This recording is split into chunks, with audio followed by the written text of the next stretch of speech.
Oh, oh, oh, oh. Edges laid, hoop swing, lip gloss and a laugh. I walking like Sunday, but I've been through some wrath. They see soft, see sweet, figure I'm easy to bend. They don't see me in the mirror trying to hold my own head. Don't let my smile fool you. I've been breaking in the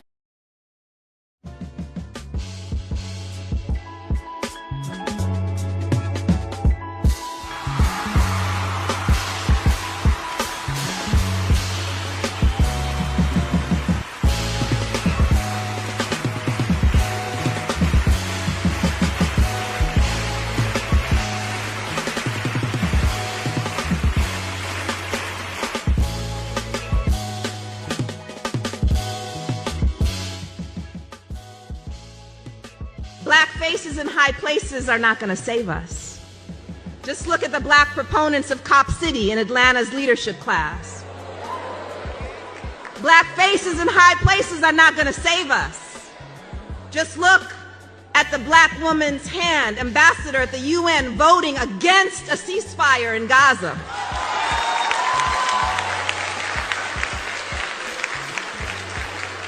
That is, our blackness and our womanness are not in themselves trustworthy. If we allow ourselves to be conscripted into positions of power that maintain the oppressive status quo, our blackness and womanness are not themselves trustworthy if we support the occupation of black neighborhoods with so-called better trained police, or remain silent about the genocide of oppressed peoples around the world funded by our tax dollars.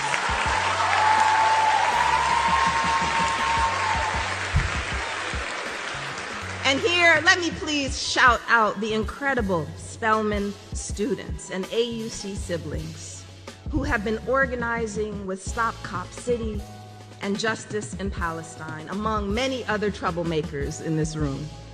You all remind us that college is not a waiting room to enter the real world, but that you can start transforming that world right here, right now. It goes without saying, but let me just say it anyway.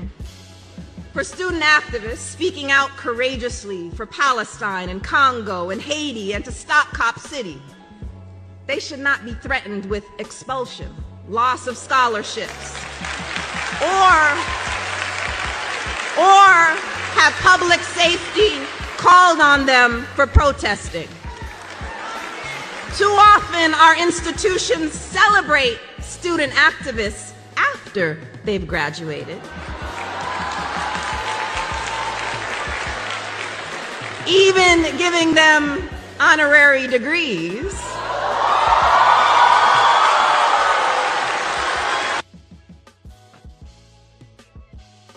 The ghetto is a jungle, always has been. Understand? You cannot cage people like animals and not expect them to fight back someday. It has always been an army occupation here, with police badges and uniforms. Huh? You and me, a cop and a social worker, we are keepers of this goddamn zoo. The streets have to be safe. Safe for who? You're here to protect property, not lives. Well, that's what it's all about, isn't it? You worked hard to get what you got, didn't you? And you want to keep it just like I do? Bullshit. Listen, you think because you got a badge and I got a couple of degrees, that makes a difference? Do you know what white folks call people like you and me in private? Niggers, dogs. Niggers. Hey, hey, hey.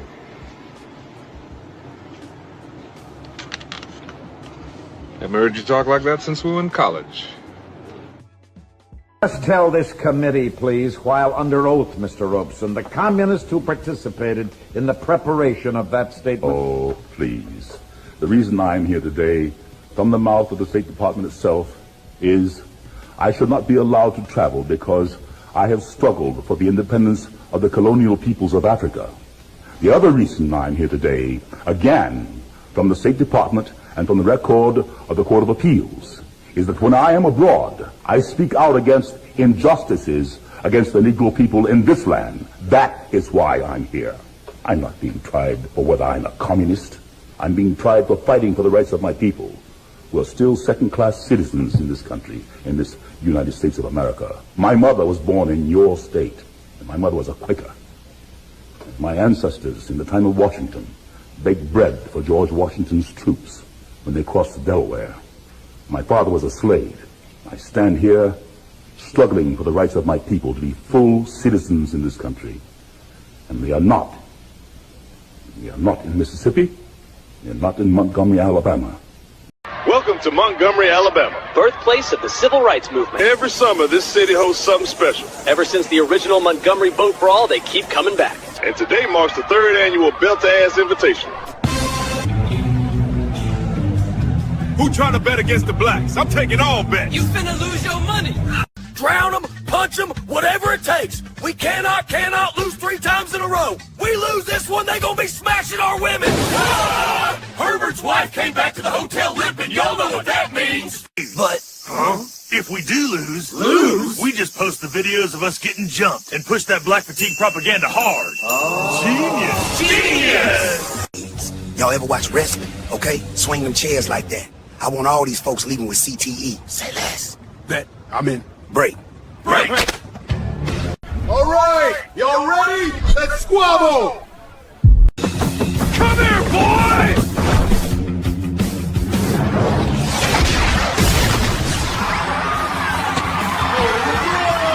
Boy, you ain't no fucking vegan. You might have ate one, but you ain't one. Cannonball!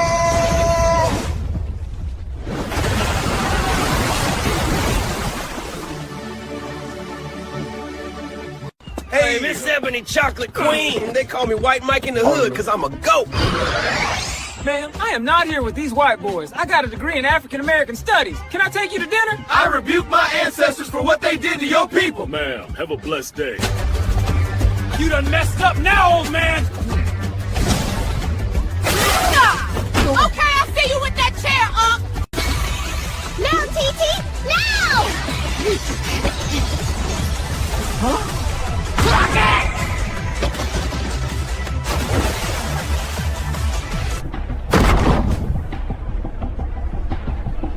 Y'all finished?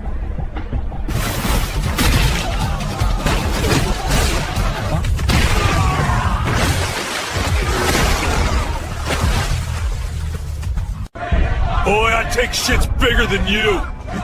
It's you that's getting flushed. Now shut up and fight me.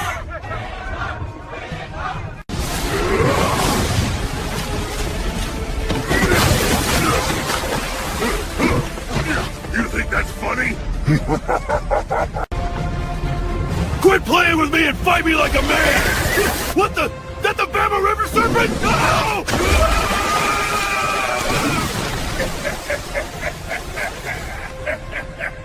And your winner of the 3rd annual Belt-to-Ass Invitational, the Black People! Y'all keep talking! Scoreboard don't lie! Running back next year! That's 3 in a row, baby!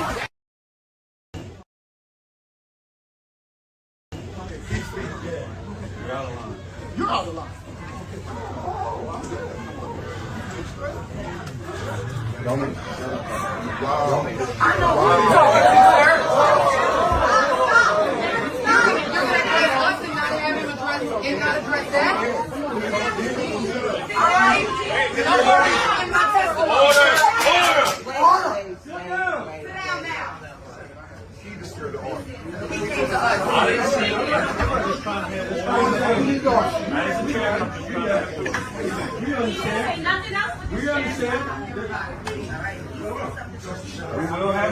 He told us to shut up, Chairman. Okay, we understand. We will have one.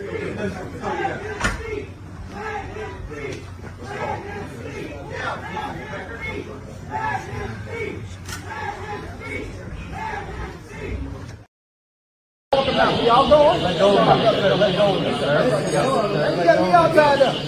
Now you got me all tied up. My brother ain't doing nothing to nobody. He ain't doing nothing to nobody. You don't walk out by yourself. Move the fuck back. Boy!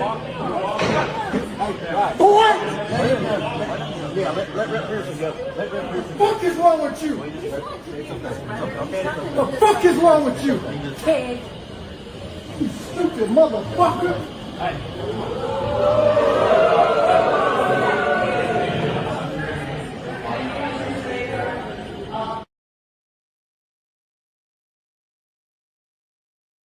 Man, you listen.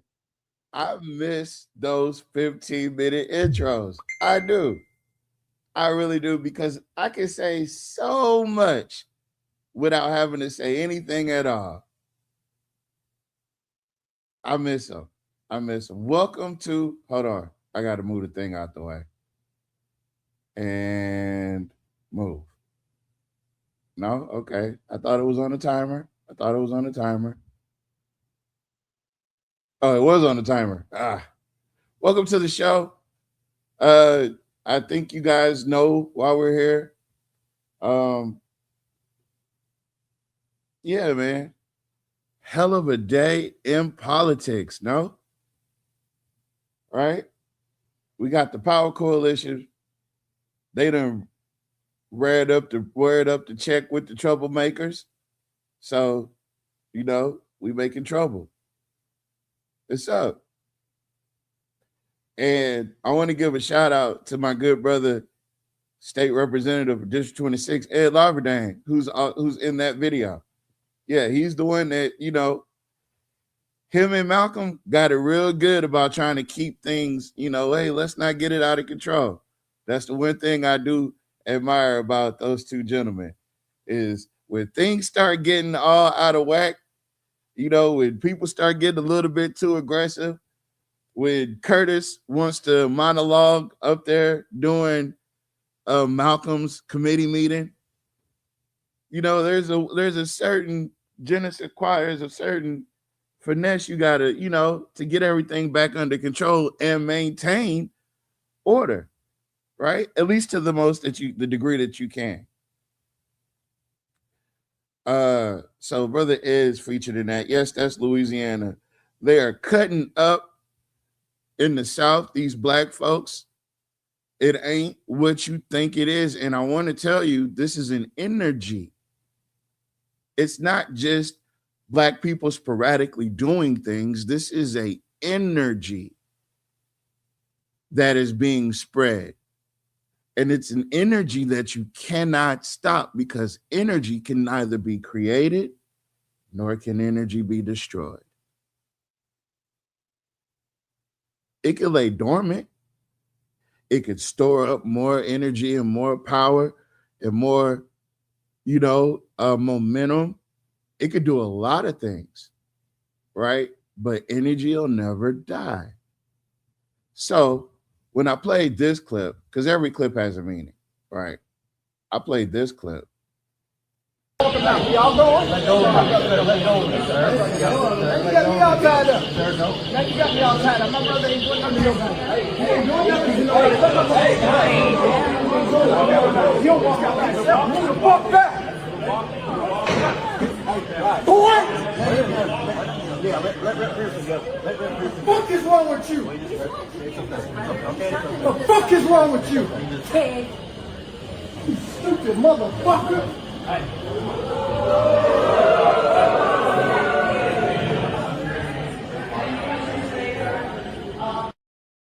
These are the best of us right now, cutting up.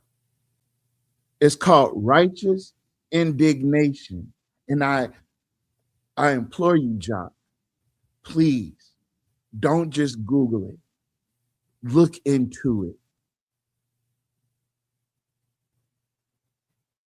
And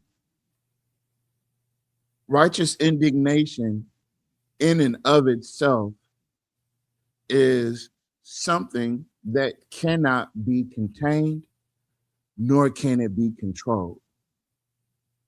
It comes in many forms. It comes in the forms of 4-hour podcasts 3 times a week, where you speak truth to power. No matter where you're at, no matter where you're from, the truth will always be the truth. And it's not going to be your truth or my truth or subjective truth or none of that shit. It's the truth. You're either doing that, you're engaging in the substance, you're not pivoting from the point. You know, you're not making straw man arguments. You're faced and forced to engage with raw facts. And we go through a lot to bring this to you. I don't ever want you to think that there's not a lot of moving pieces that go into making this content. There's a ton of moving pieces. There's so many moving pieces you wouldn't even, if we told you, you wouldn't believe us. But that's what you get over the years when you're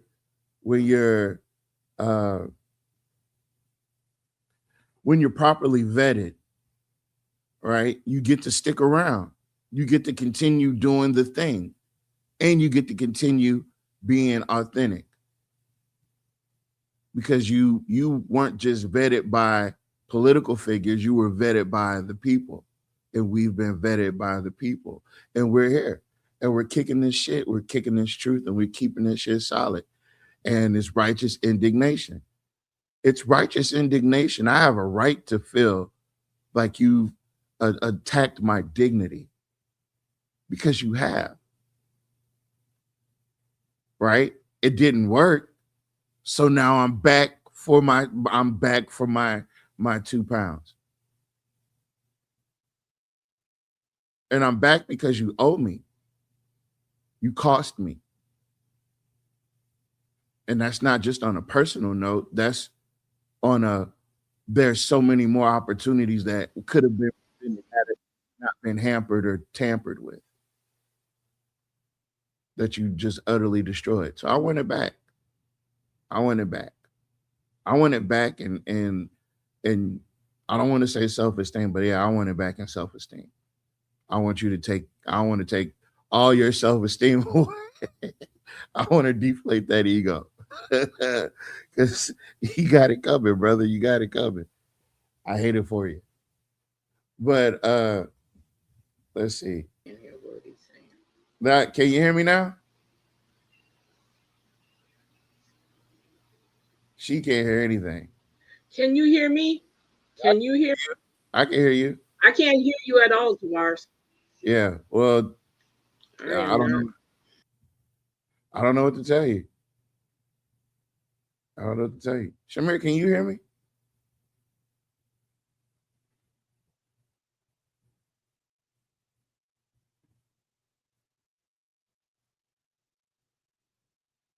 Miss YSKT? Can you hear me?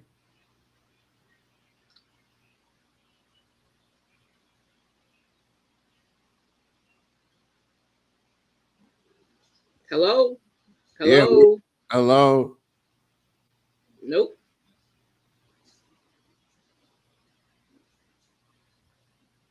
Miss Shamir, can you hear me, Shamir?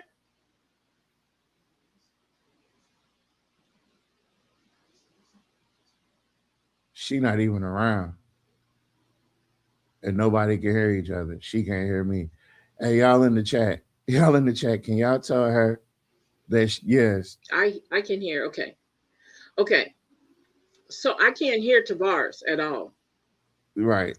Miss Shamir, can you hear me? Can you let her know that we can hear everybody? Okay. Yeah. But she can't hear Tavares. Yeah, tell her that she can't hear me. Because I was trying to talk, but I can't talk because I don't know what he's saying. I'm here. I was warming up something. Let me see. And she can't hear you either, Shamir. She can't. No. She got I got the she reading the chat, so I got the chat telling her that she's the only one that can't hear. No, she got 2 people up here.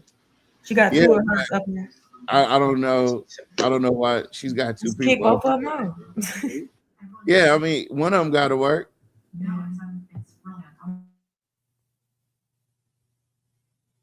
Miss Jeannie Moran, I just got to talking about some righteous indignation. That's all. We ain't even got into the meat and potatoes.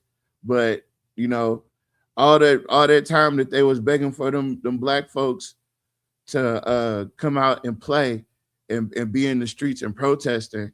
Now they getting it, and now it ain't what they thought they was gonna get. They were sadly disappointed, and now they're even a little bit scared. So yeah, that's what we were just talking about.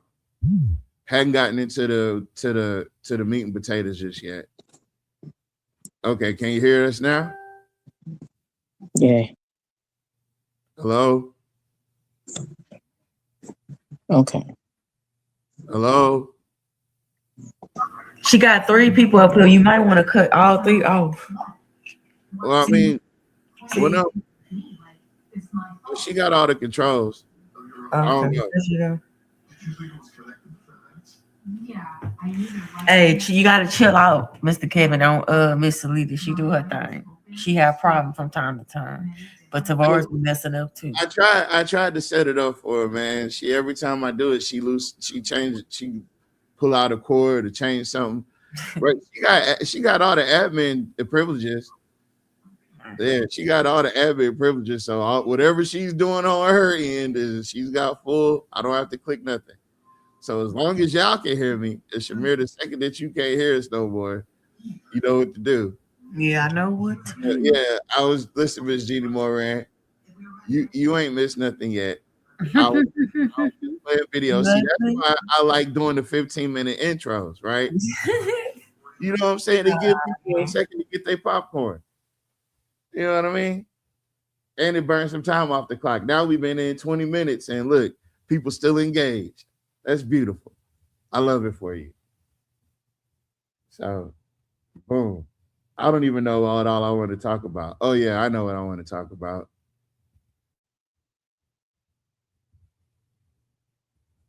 Damn, son. Not the finale. Now we're about to wrap this shit up. We should have wrapped this up. It was a lot of content to cover this week. I ain't gonna lie. And he gave us a lot.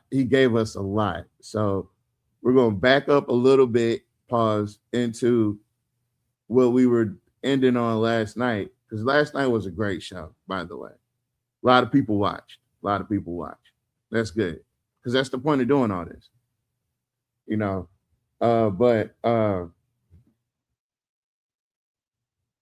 Shoot. We're going to go a little bit further. We're going to finish this whole thing off and pause and be done with it, because there's so much more to cover.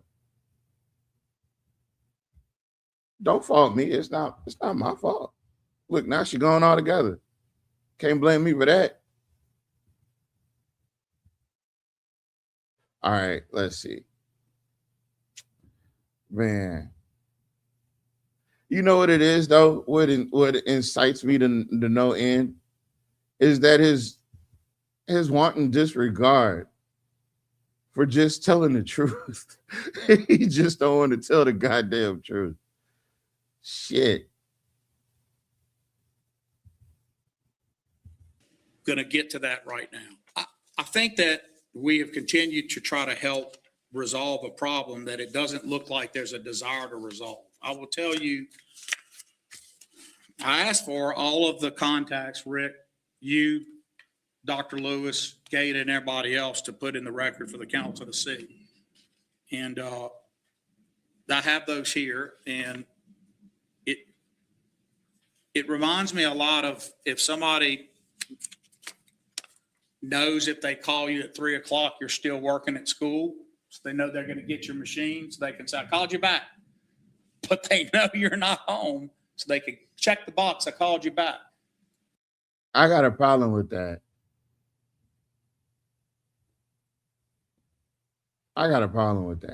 That logic is so. There was a show, Miss Jeannie Moran. Oh no, not last night. Wednesday night. I'm sorry, it wasn't a show last night. It was Wednesday night. My bad. Woo! Listen. This whole week done flew by. You gotta forgive me. Brother Greg, what's going on? So, Shamir, if you would, can you please tell me in what era are we living in where somebody that's doing business with somebody else or supposed to be doing business with somebody else calls their house phone and leaves a voicemail on their answering machine at their house, knowing good and damn well we all have cell phones. And if she left a voicemail on your cell phone and you didn't call her back, that's on you. But don't, I'm sorry, I didn't mean. Yeah, can you tell me if people still do that? Business people, by the way. Business people. Guys that say they do business. Or y'all can answer in the chat too. I don't know. What's the question? Do people still leave? Do people doing that do business still leave get voicemails on their answer machine at home? At home? I'll run it back. What? I'll run it back.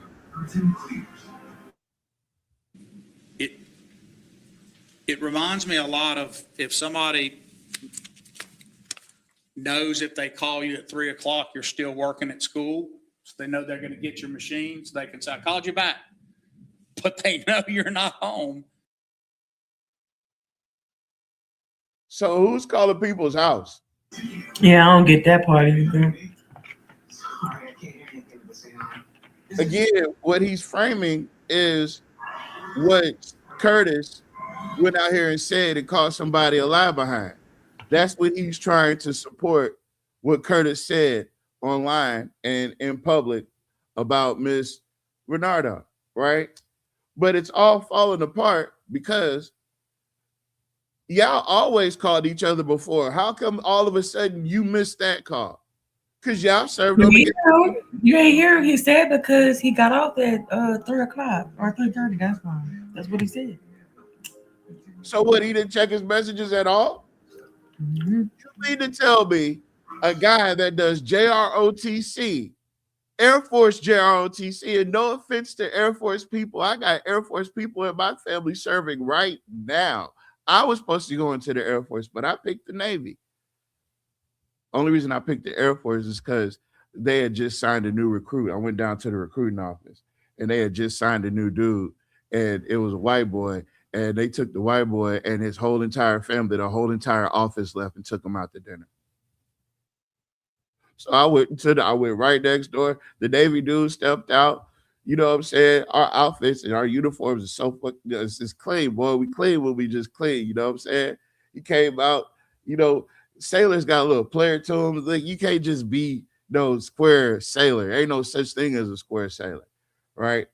But anyway, he was like, yeah, man, come on in, man. What you want to do? You know what I'm saying? Come check us out. Come check. Hey, man, when I tell you, everybody says my recruiter lied to me, but my recruiter. Anyway, Air Force is lovingly and adoringly called the Chair Force amongst other veterans and other service members. It's the Chair Force because they literally don't do shit. And if you're not doing shit on a base, right?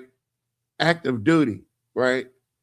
You're, no offense to part-timers, you're a part-timer. And you're literally not like, dude, you literally don't do shit. Literally. That's why you all up in the city's business. You don't do shit.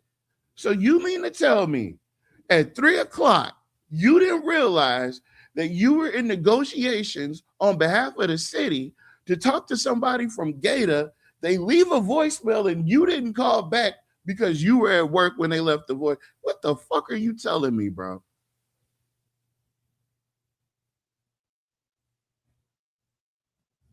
You got to make it make sense. You got to make it make sense. You got to make it make sense. And this shit don't make damn bit of sense. And bit of sense. And we're supposed to just accept that because Jock Roy shuffled some papers and set it into a microphone. You got to peep out what they're saying.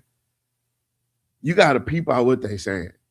If even in the event that he knew that they left the message, at what point was he going to call them back? That's how you know when people are bullshitting you, and you never let a bullshitter bullshit you, because they're both bullshitting right now. Well, let's go. So they could check the box, I called you back. This is so easy to see what Dr. Lewis tried to do and was not allowed to do. What's not easy about it is that it's happening among professionals. And we have people take this lecture and tell the public stuff, and it's just not the truth.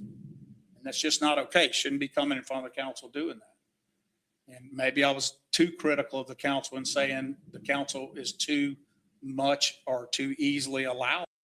You know, for somebody that's all about American, I don't know, has anybody ever seen Jock out there taking the Pledge of Allegiance with everybody else?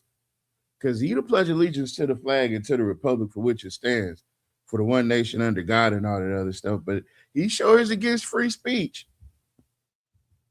That boy hates some free speech. That boy hates some free speech. You don't let them come up here and actually say what's on their mind. You know what I mean? You don't come up here and then on top of everything else, to make it even worse, he's got it so twisted and contorted up there with Cynthia that the council doesn't even answer questions. So you will never get any clarity. Even if somebody is incorrect about what they're saying, it's not like they can ask the council. I'm just saying. You created an environment where nobody can get any clarification, and you did it on purpose because you cause a lot of confusion. You are the author of confusion. Oh, okay. You are the author of all this confusion, sir. And the only way you can get out of it is to cause more confusion so you can escape. But no, sir. No, sirree, Bob, you're not getting off that easy.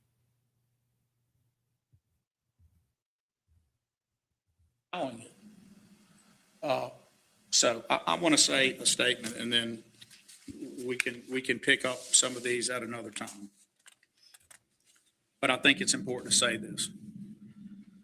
Serving as local elected officials is increasingly difficult. It's probably due to the loss of traditional media and the absence of sometimes authentic community engagement, real community engagement. Hecklers are loud, and hecklers' vetoes are more powerful than any veto I've ever had. And they can come as threats to you at home, and people at home don't see that some of you get threatened. There are some folks that are not in this room that sit on that dais who get threatened a lot. And what a leader faces, not in her community of supporters, but by those who organize against her for disruption's sake alone, is something that we're seeing more of here. People curse her, say vile things to her. People want to break some people's God-given and sanctified talent and spirit. And there are threats being made to your council members. I don't know if it's happened to all of you in the room, but I've seen it happen to more than one of you in the room. So again, as a lawyer, you witnessed the crime take place and didn't contact the police, even though you are in control of the police, whatever. I don't, man, it's the lies. You know what I mean? It's the lies. What y'all got over here in the comment section?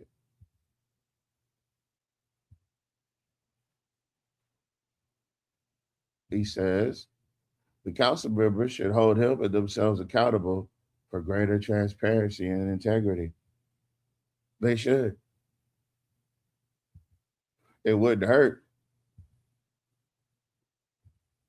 Is he referring to Cynthia Perry? Yes, he absolutely is. He absolutely is.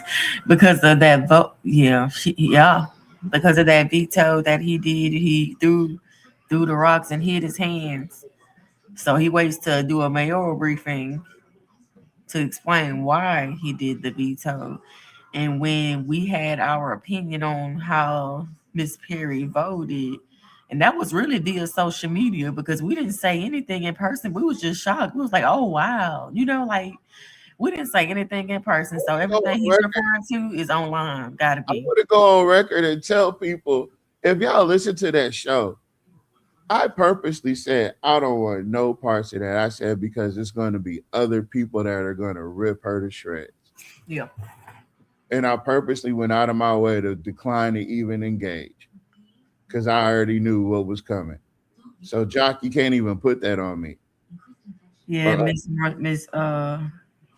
Jackson. Yep. authentic community engagement. Did I hear that correct? Yes, authentic community engagement.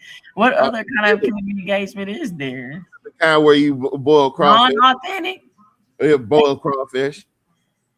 You boil crawfish. Or in Clarence Reed's case, you go to a catfish party at the sheriff after he takes you. I'm not going to get into that. And when it works, those threats, when it works, meaning the threat did its job, what that leads you to do is the authorities is suppress or restrict the speech or expression of speakers or officials or persons who judge things officially rather than address the disruptive behavior. In other words, it occurs when the government or institutions inadvertently silence the many in favor of the heckler. So is he framing the disgruntled black folks as hecklers? I'm tired of these name calling shit. I'm not gonna be called too many more ratepayers and hecklers. I wouldn't even say if you was a rate player, I wouldn't call you a heckler. I'm a ratepayer or am I a heckler? Which one? I'm not gonna call you a heckler. You even if you is behind in your bill, you gotta pay me something. You paying me something, then your lights is on. So you just gonna name call me? I mean, that's why I don't see the decorum is gone. We're out of decorum. Yeah, we're out of decorum. When he read that letter, he called us ignorant as well. You talking about keep it clean. Keep it clean. Keep it clean. Damn. Hold on. I'm gonna keep it about as clean. Hold on. Now he's an elected official. Let me show you the elected official keeping it clean. Y'all going? Let go. Now you got me all tied up. Now you got me all tied up. My brother ain't doing nothing to nobody. He ain't doing nothing to nobody. You don't walk out like yourself. Move the fuck back. Boy! Yeah, let Pearson go. What the fuck is wrong with you? What the fuck is wrong with you? You stupid motherfucker!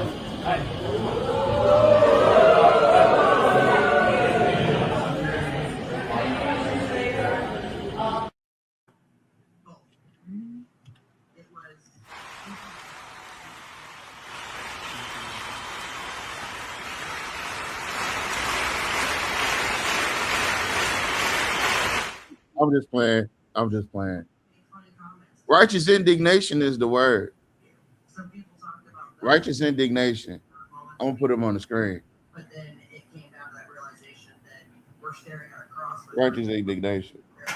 You're gonna reduce people that are trying to get an understanding to you're gonna reduce them to calling them hecklers. Get out of here. Yeah, get out of here. I'm sorry. It's my dog. Let me see.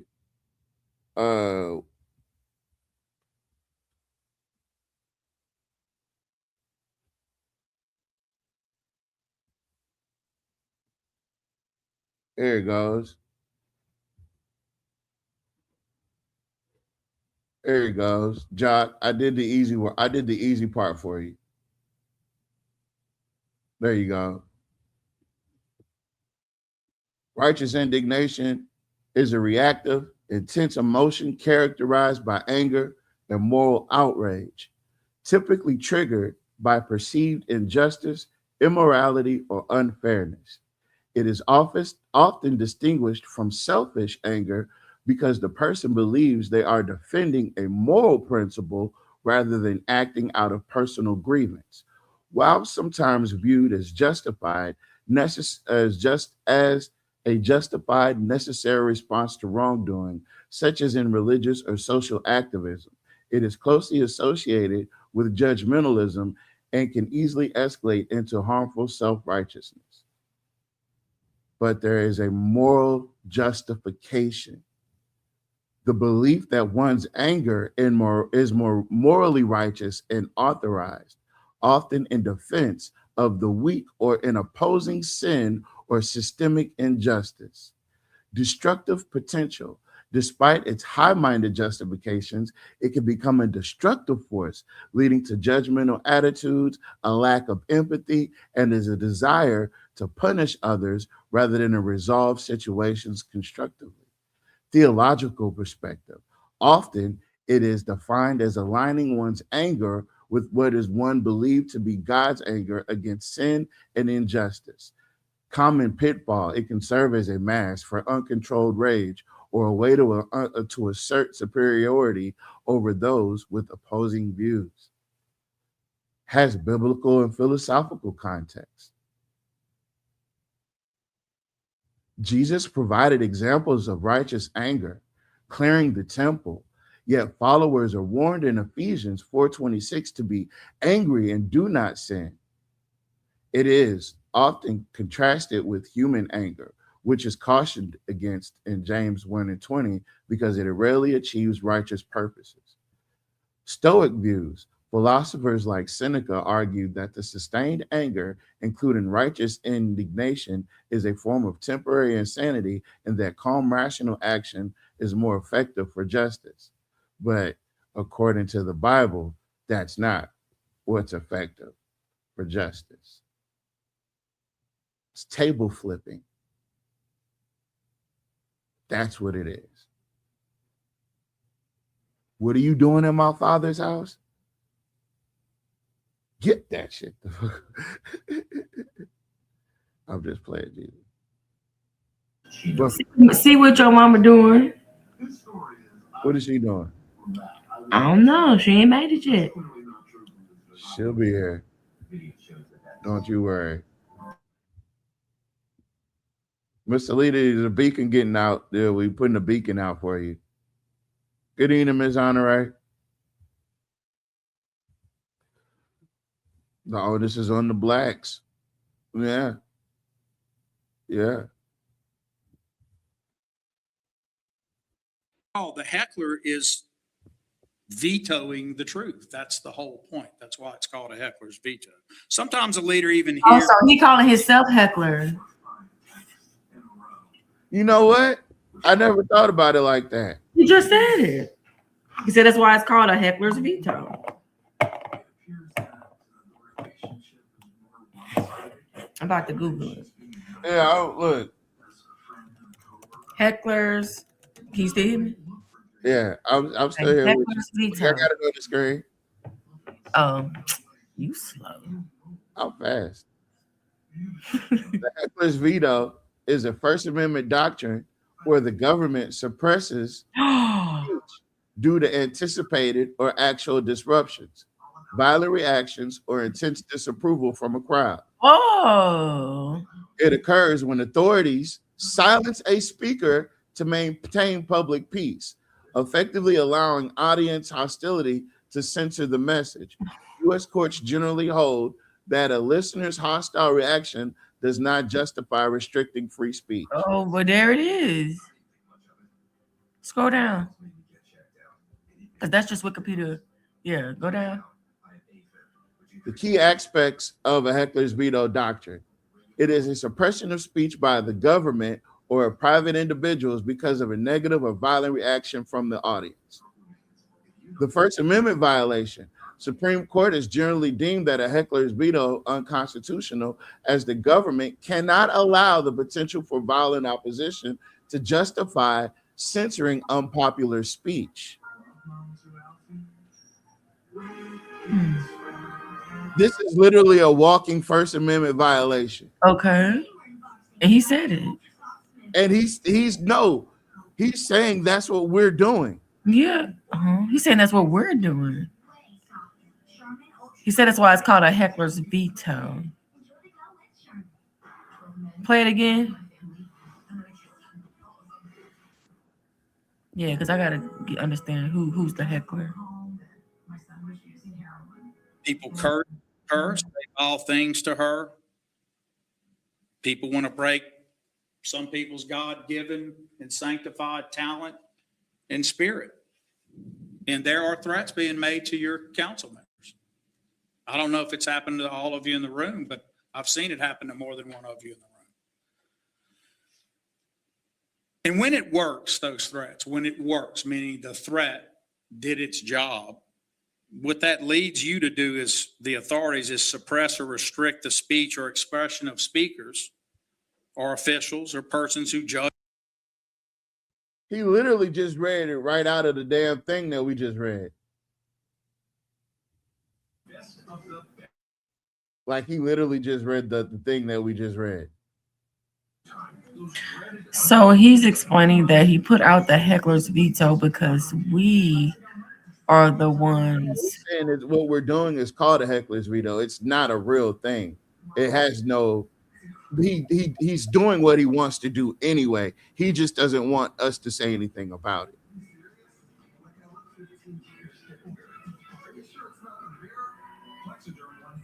But as far as the definition, though, he's saying that the hecklers are us, but the irony is it's the same thing that he does.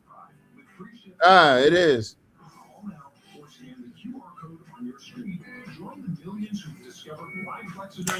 in the legal sense, a heckler's veto occurs when the speaker's right, so he's the speaker, right, is curtailed or restricted by the government in order to prevent a reacting party's behavior?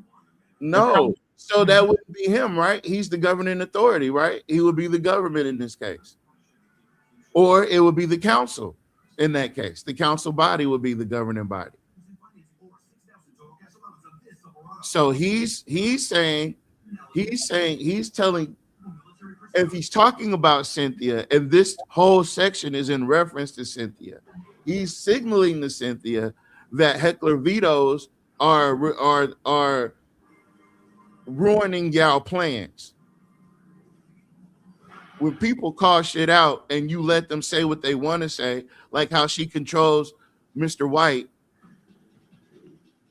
she really is doing that to everybody. So keep that in mind when y'all go up there. So again, at the beginning of the meeting, when they ask about the accepting the minutes from the previous meeting, and then she wants you to get the specifics of what item you're talking about, you tell them item, what is it? Item G? About the veto itself, right? And then you tell them that you think that it's in violation of the city charter. And then you tell them on December 10th, when that veto took place, Trey Gist interjects and tells this and notifies the city council that it's the time to hold a vote if they wanted to. But this time you tell the people that there is no discussion. You just forced it all the way through, which is incorrect. That is not per the city charter. So there needs to be a resolution on this matter. And you can say it any kind of way you want to, but it needs to be said out loud. It needs to be said out loud because I don't want anybody to miss that part. They're trying to talk about the veto itself. We don't care about the veto anymore. We care about the fact that you trampled on the goddamn charter and you did it in our faces. That's why he wasn't there, because he knew that that's what they were going to do. And he didn't want to be there to get blamed for it.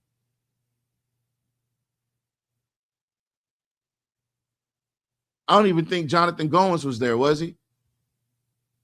Yeah, I think he was. Or either way it goes. Everybody has to be in the crowd, I'm guessing. That way he's talking directly to the crowd, which is insane to me, which is everybody that worked for him. Is on the last city council thing, is it item G or item F? This is item F. Okay, it's The item veto F. message. Yeah. Yeah, Miss Powell is item F.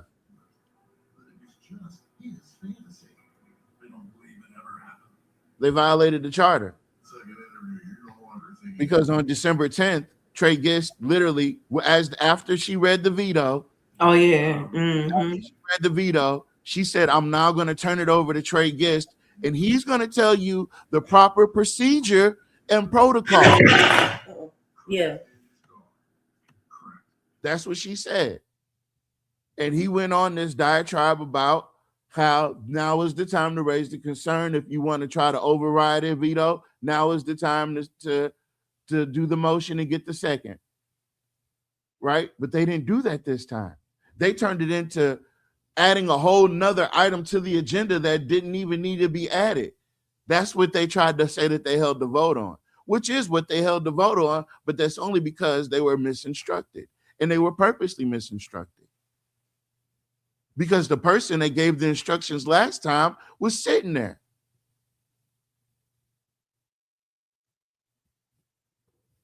They did that on purpose. Is it a number for the? Yes. Section 2-15C. You have to watch last night's show to see how to get to it. I might go to it tonight. But it's real tricky to get to, and we'll have to show you how to get to it. Yeah. Judge things officially rather than address the disruptive behavior. In other words, it occurs when the government or institutions inadvertently silence the many in favor of the heckler. And after all, the heckler is vetoing the truth. That's the whole point. That's why it's called a heckler's veto. Sometimes a leader even hears from well-meaning persons that are fooled by it, like, why did y'all do this? And you explain, oh, I didn't. That's not what I heard, right? Or that's not what was presented. So when there are fewer reliable news sources to cover local issues, officials struggle to communicate actions and policies. And that's what I see happening. The way you do that in public is by doing it. You shouldn't have to, it shouldn't take any news sources for you to do your job. You shouldn't have to worry if the news is reporting it correctly if you're doing your job. The only reason you would have to worry if the news is covering it correctly is if there's a chance that they might slip up and find something out. But those people don't go to journalism school and they don't go to college just to go after Jock Roy. A lot of these people don't even. Thank you. Yeah, like you're the only one that can go to school or something. Yeah. The only one that know how to read documentation or something.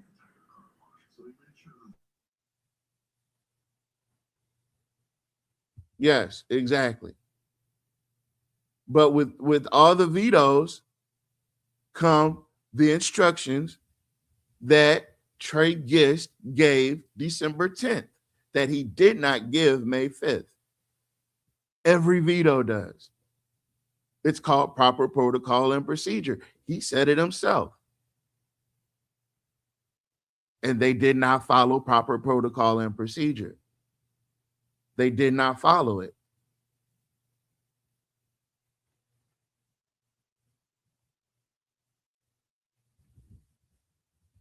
And social media can spread information. It can polarize public opinion quickly. It can make it harder to foster honest dialogues. Genuine community development can wane. Busy schedules and disillusionment by people keep them at home. And so what you tend to hear is not from all the folks who are supporting what you do or get it, right? You hear from somebody who doesn't have those challenges at home, is able to come here week after week and tell the public something that is not happening. So you're saying that people that aren't being, even if this, so you don't want anybody speaking up for the people, period. You know those people don't show up to those city council meetings, and you know why. because of how you treat people right now. Nobody wants to come and be treated like that in public. So no, they're not going to come. It's only going to be a few people that's going to literally look you in the face and not give two shits. So you want to silence the public so that the council can do their job, which is your bidding. That's why this shit is so near. How does that sound? Sounds like a dictator. And it sounds like he was talking about a few of us who have been coming to meetings now. Yes. Like it's not our right to do so. Yes. Well, you can't say nothing. But for these guys and gals up here, they're here. They're here. Boom, boom, boom. And I don't know at home if people can sense it, but sometimes what's happening and the stares that people get, and it's not caught on cameras, but it's very real. And I think some people find it very threatening because they share it with me outside. Stare? Did he say stare as in STARE? Stare? Yes. Like to look at you? Yes. The looks. Man, come on, man.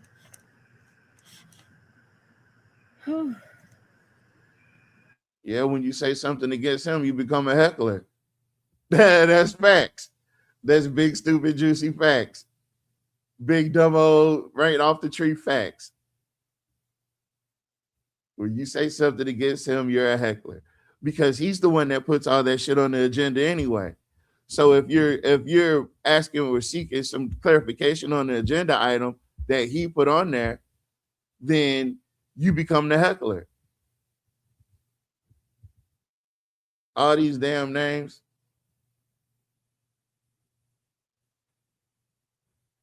Oh, this ain't no troll account. It's the real me.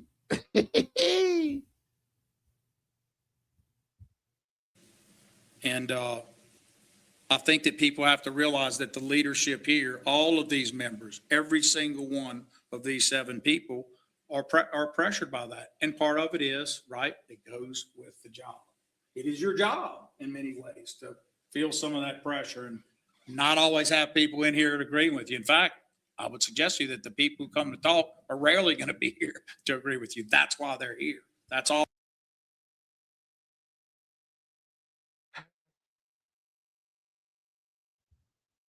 Yeah, November can't come fast enough.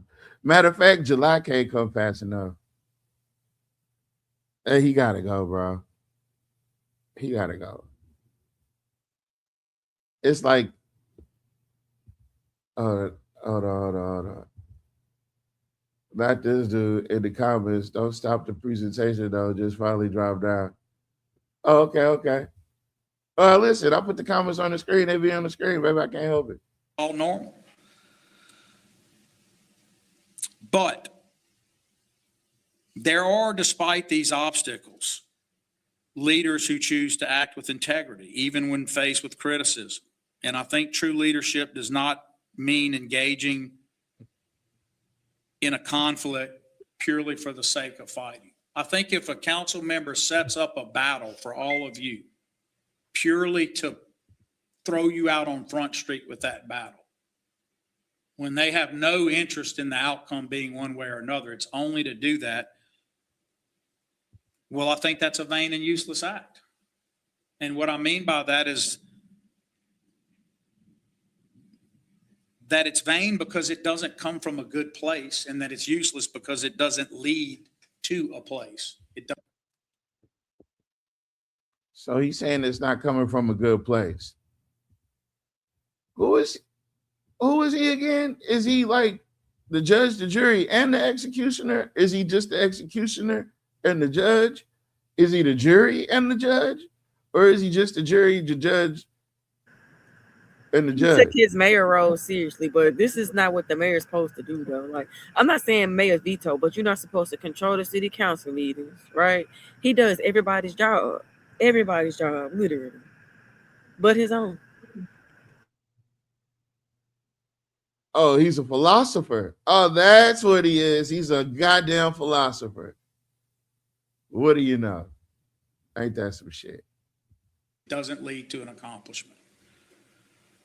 So it can be trifling or trite or not. It's not a real thing. And I think that a leader can know that. And a leader may want to make a vote that they agree with doing something. They may not agree with me or you or the rest of the council on something, but a leader can vote a certain way to end a vain and useless act.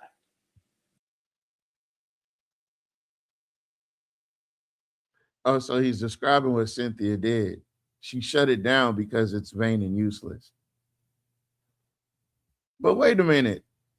How did they find that out in less than 24 hours? He had to talk to her right after that. Because this marriage briefing is literally the next day after the city council meeting. And the only coverage that it got, well, in-depth coverage, was us. And I know they watched that show. The numbers prove it. Right? So within those 24, because this marriage briefing was at 3:00 the next day. The city council meeting was this took place at like 5:00. So in less than 24 hours, he has a speech prepared thanking Cynthia Perry for standing in the gap for a vain and useless what he deems. Remind you, vanity is in the eye of the beholder. I think the reignite thing is vain and useless. I really do. I really do. Just like they think upgrading the water system is vain and useless. Obviously they do. It hasn't been done yet. Just like they feel like, telling you the truth about your utilities is vain and useless. It's like you can't be the judge of something being vain and useless and not expect people to look at some of the decisions you've made as vain and useless. Like getting us involved with myself. That was vain and useless. We've not benefited from that. Like Johnny Downs. Johnny Downs was vain and useless because you don't even make money off of it. Like Links on the Bayou. Links on the Bayou is vain and useless. It's vanity. They want a golf course in Alexandria. On a plantation, nonetheless. But I digress. Because they know it leads to nothing but disruption and turmoil and a game that's being played. So sometimes a leader says no to something she may personally support because she recognizes Can you stop there for a pursuing moment? it. Okay. So it's funny how he has on a genie hat and can predict what's being done. And the ideal that he sees you guys' complaints and your disdain for what is going on as a game. Do you see the narcissism and the supremacy in what he's saying? How are you detecting or making this comment that people's aggravation, their unhappiness, and they're coming in there asking the question, it's a game? Why would you even as the mayor and as an adult have that ideal that it's a game that we're complaining about how we're being treated in a city that's predominantly Black? What is wrong with this man?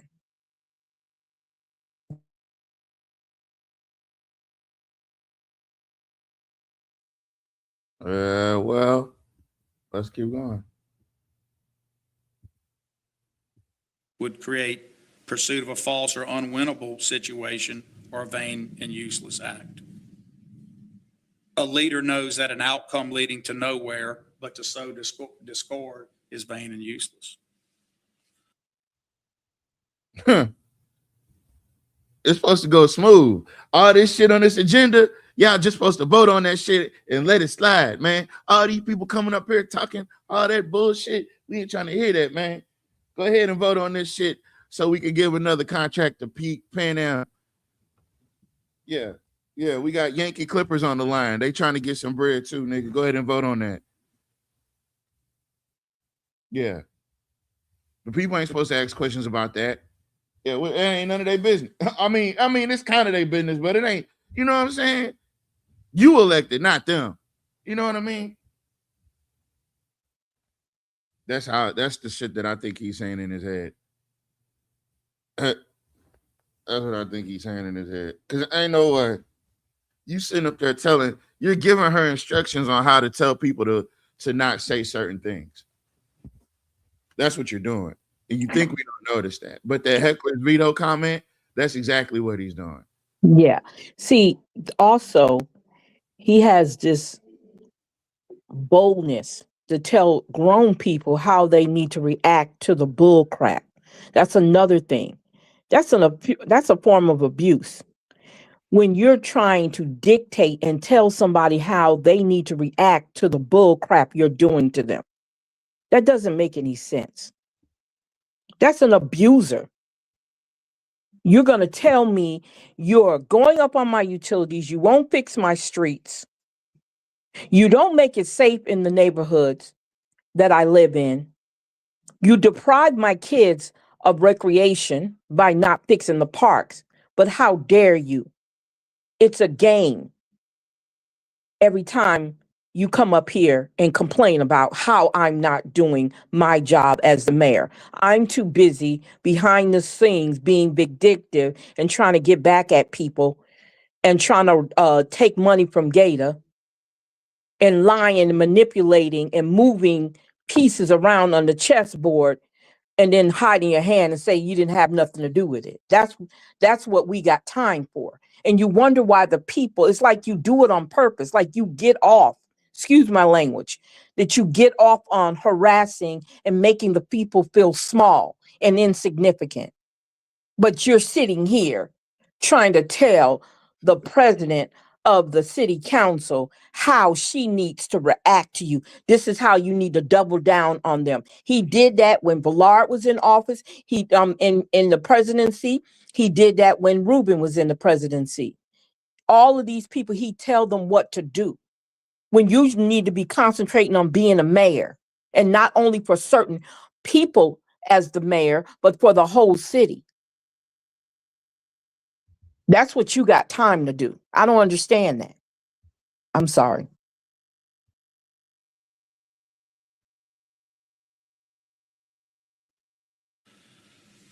So what do leaders do? Well, leaders have some qualities, and some of those qualities we always see in a good leader. And we see that leaders have courage, and we see that leaders have wisdom.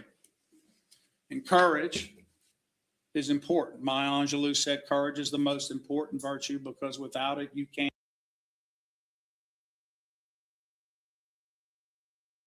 I wish he wouldn't have said her name, bro. I wish he would have left Maya out of this, man. It's like, bro, you could have, bro, you didn't even have to add, you didn't even have to say that. You could have gave a Webster's dictionary definition of what courage is. But when have you ever quoted Maya Angelou? Get the fuck out of here. You're campaigning, bro. You're trying to turn this into a campaign. You're trying to turn lemons into lemonade, bro. That's what you're trying to do because you know you messed up and you know she messed up too. And now people are starting to see why the president and vice president are sitting there. Gary's on your ticket. She's doing your bidding. Damn. Can't practice any other virtue with any degree of consistency. And wisdom has different parts. One of them I would call discernment. And discernment is a unique thing. And if you're a person of faith, you have a definition of discernment, right? It's the gift or talent of being able to tell good and evil, right and wrong. You have a real sense of being able to come across a person. If you're not spiritual, that's fine too. You still know what discernment is, right? You can walk up on a. So he said it's selective. She's got to use her discernment to let people not say certain stuff at that lecture. Yeah. He's telling her, he's giving her the overarching speech of you need to maintain control over what people are saying at that lectern. Exactly. He's trying to tell them what to do. He's trying to tell her, and I'm telling you, he did this before. Okay. He did this before. And this is the way that they keep us from speaking up. And this is why it's important that town hall meetings are conducted. So when he goes off on this little tangent, because it's more personal to him, he doesn't like his feelings hurt, what it really boils down to. He's very sensitive, especially when he's not doing right by the people. So he gets sensitive in his feelings and get offended. So instead of her worrying about what people say to her and getting concerned about what they say to her at the city council meeting, maybe she should be having some town hall meetings so that she would not always be faced with people being angry at her and not her doing her job and him not doing his job. And she would have a town hall meeting. Because right now, the climate of Black people right now and the attitudes of Black people right now, this is not the time to try to squash somebody's anger. This is not the time to try to ignore the people's needs. This is not the time. And it's being shown across the nation, not just in this little small town of Alexandria. It's being shown across the nation. People are tired. Black people are tired. And you sitting up here trying to give us lessons on how we need to react to what you're doing to the city. It's not working. Just like you guys don't seem to want to listen to us right now, we don't want to listen to you. And that needs to be the resounding sound right now. You can keep talking, but I'm not hearing it. Because that's how they're treating us.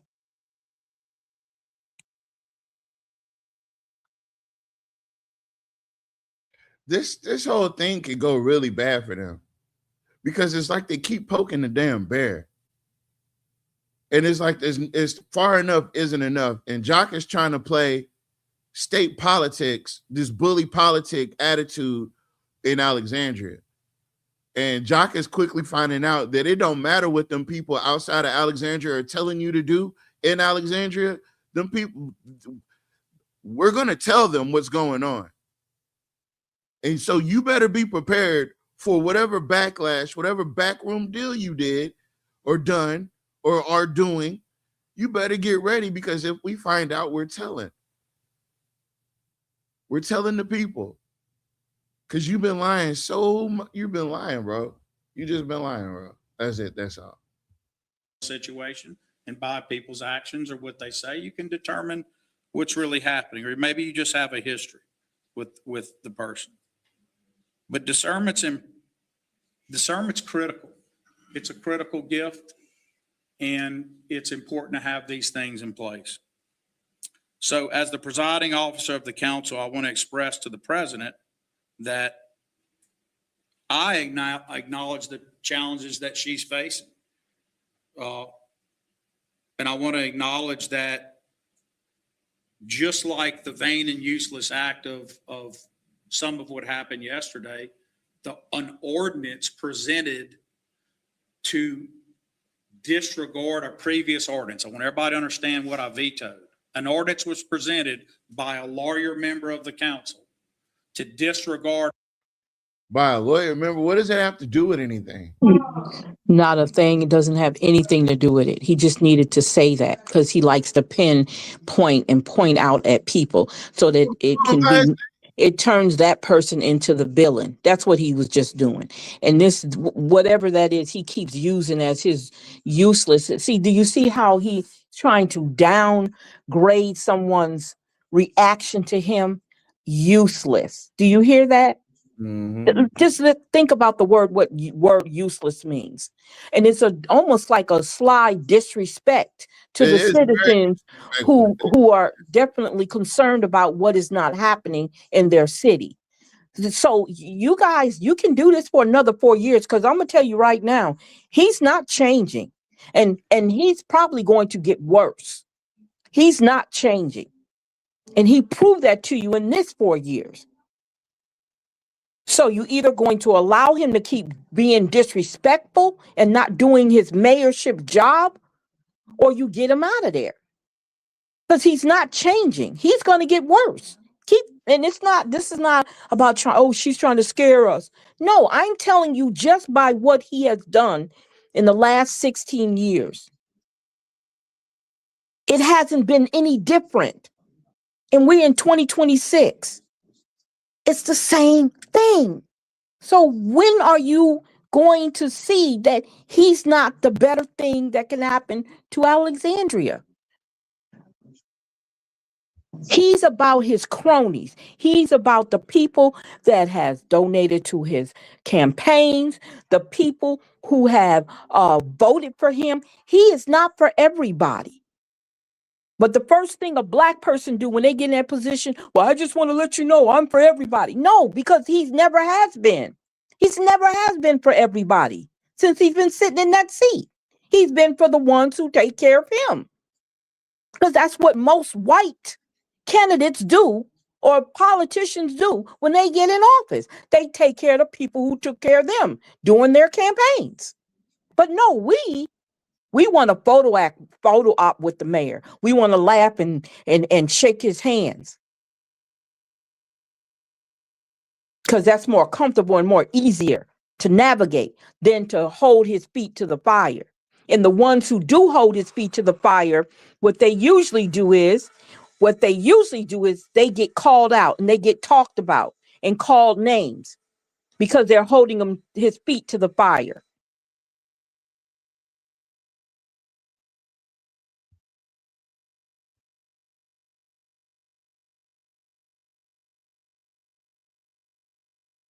Yeah, she's right, Mr. Porter, welcome to the show.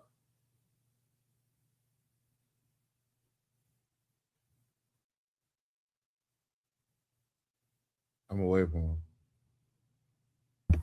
Hey, sorry, I was on mute. I didn't know. But yeah, this is pathetic. And that's probably the least I could say. I could say so much more, but this is just overall, this is a pathetic display of egotism. Everything has to go his way. It's the world according to Jack Roy, and no one else's philosophy, beliefs, opinions matter. It is the world according to Jack Roy. And in that world, in his own little world, then there are some people and some neighborhoods and some groups who are abandoned, neglected, and totally forsaken. He does not care about those folks. And if you raise the issue, what about these people? What are we going to do to help them? Is there something we can do to help them? Then you draw the ire of his wrath, because that's not part of his world. That's not the world according to Jack Roy. We don't do anything for the Black neighborhoods. If we do anything for the Black neighborhoods, that money is going to come either from the state or from the federal government. We're not going to use our own money to do it.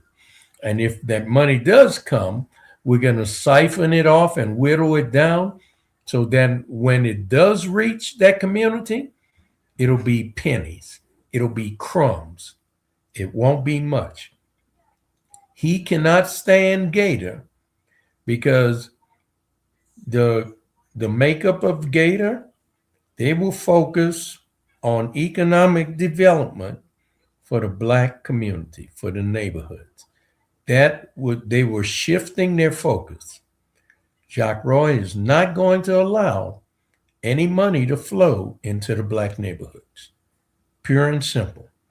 It's as straightforward as that. And that's why he's fighting this tooth and nail. I'm just so sorry that Cynthia Perry voted no on that. They violated the charter.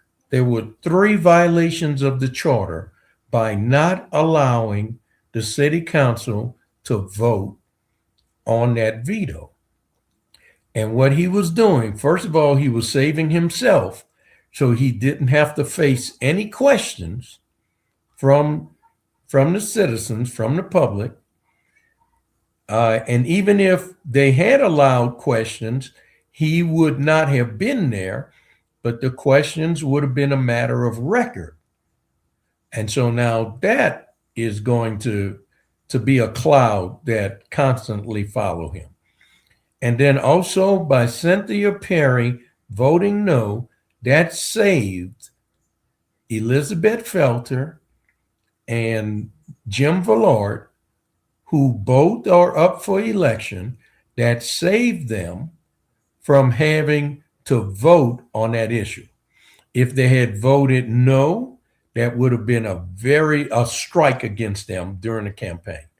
If they had abstained like they did 2 weeks prior, because if you recall, Villard and Felter both abstained on that particular ordinance, okay? And then the third one was that he definitely didn't allow them to vote. And we saw what you did on Monday night.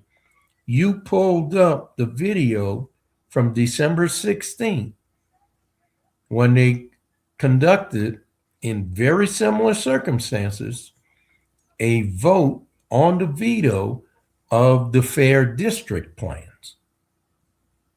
And the process and procedure followed on May 5th was vastly different, entirely different from the procedure followed on December 16th, 2025.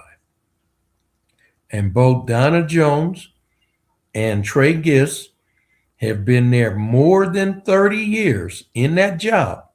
They've gone through multiple veto procedures. When I was on the city council, it was at least 4 veto procedures.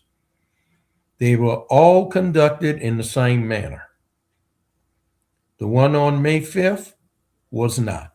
That was a departure from the regular procedure and process that the city council follows. That was a violation of the statute, of the ordinance that both of them cited. Donna Jones cited section 2-15C, and Trey Gist cited section 2-15C. They cited Mr. Porter, those. Yes. What happens now that we know that they violated it? What happens? What do we do? I don't mean to interrupt, but what do we do?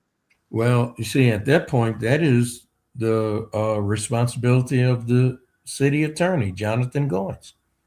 He is the one to make sure that there is complete adherence to the charter, that we're doing things the right way. Now, if they thought that Malcolm or Jules was doing something different, you would hear all of them chime in and let them know that violates the charter. Here they were doing it and it didn't. So it was it was the city attorney supposed to step in and say, that's not the way it goes. We need to do it this way and help them with that. So now the next step is someone on the city council puts onto the agenda a resolution to send a letter describing the infractions of the city clerk, the city attorney, Jonathan Goins, for negligence, for not getting involved. And he was sitting there. Now, Jack Roy wasn't, but he was.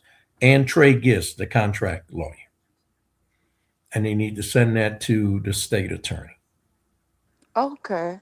So the city And they could council has to do also that. Oh, you said they had to do a motion to do that? Say that again? a resolution. A resolution. They have to do Put a a resolution resolution. on there that the city council will send a letter to the state attorney citing the infractions of the or the violations of the charter that occurred on May 5th, 2026, and list them all out.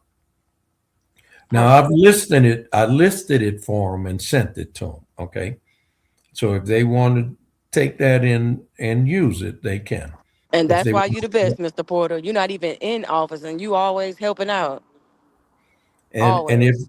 if they don't want, if they view what I'm doing as intervention or intervening, they can write their own and send it on.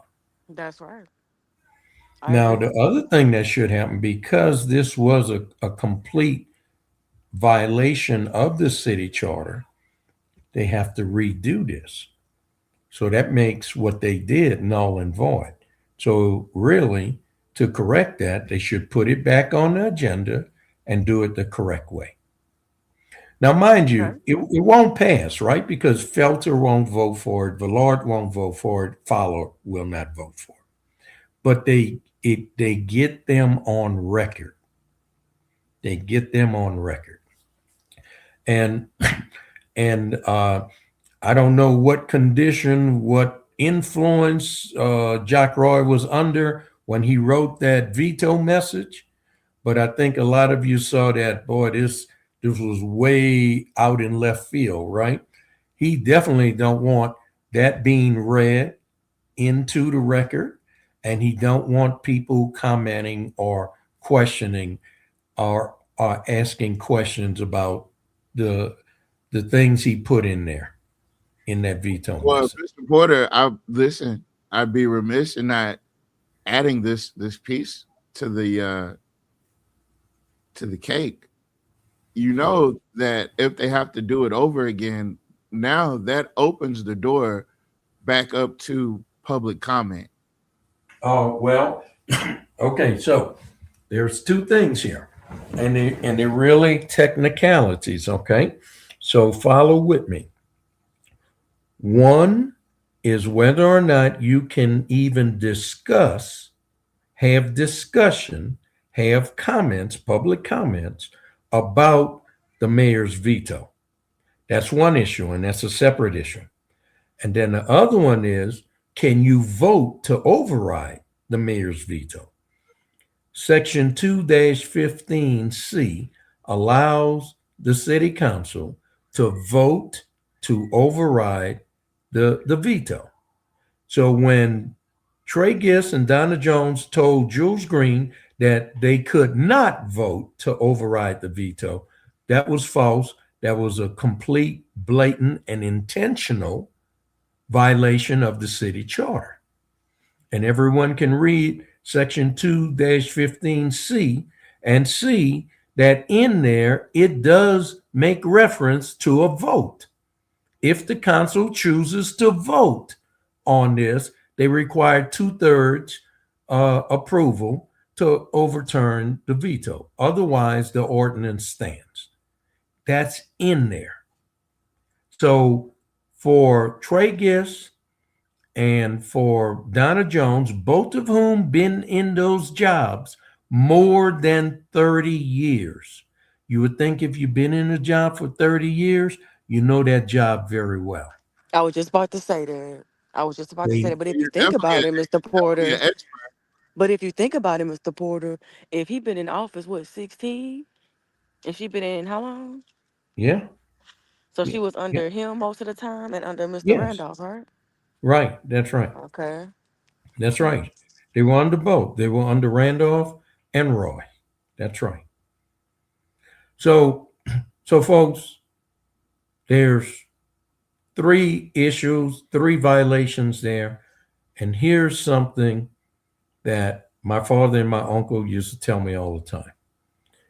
And they would tell me and my brothers and my cousins, they would tell us this all the time. There are 3 reasons somebody doesn't do something that they are supposed to do. What are those? One is they don't know how to do it, which means they haven't been trained or they're not experienced enough. The other one is they don't know what to do. The communications is not clear. They don't really have direction to know what to do. And the third, they just don't want to do it. They don't have the motivation or inspiration or incentive to do it. So they either don't know what to do, they don't know how to do it, or they flat out don't want to do it. Now, if you've been in a job for 30 years, you would expect that you definitely know what to do, and you definitely know how to do it. So that only leaves one thing. You just didn't want to do it. The motivation wasn't there, or the incentive to do something different was there. That's what we're dealing with. So they really should. So here's what can take place. And I'm sorry, Miss Finley, I went all around the barn to explain this. But first of all, they I could got it correct all. they could correct their mistake and redo it, do a replay. Okay.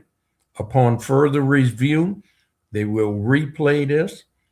Okay, and then do it right at the next council meeting. It's still not going to pass, right?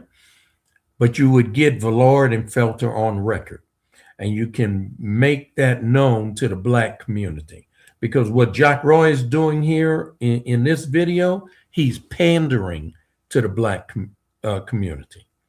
He knows he's going to need that same level of support from the Black community this year that he received 4 years ago. He needs that. The other thing that the city council can do is they can draft a resolution to send a letter to the state attorney and the ethics board. Now, the ethics board doesn't have any authority to do anything, okay? They really don't. But to the state attorney, listing the infractions that took place during the May 5th meeting.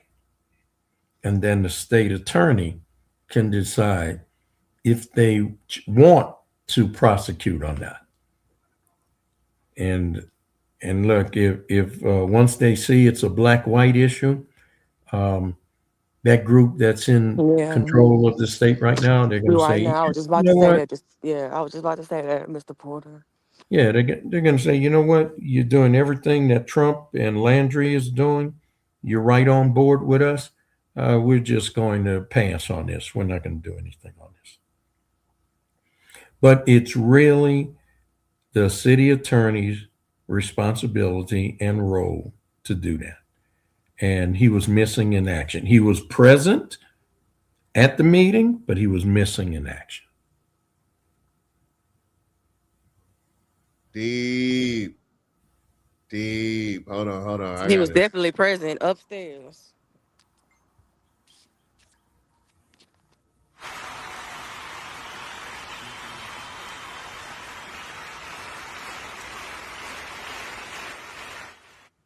Good explanation.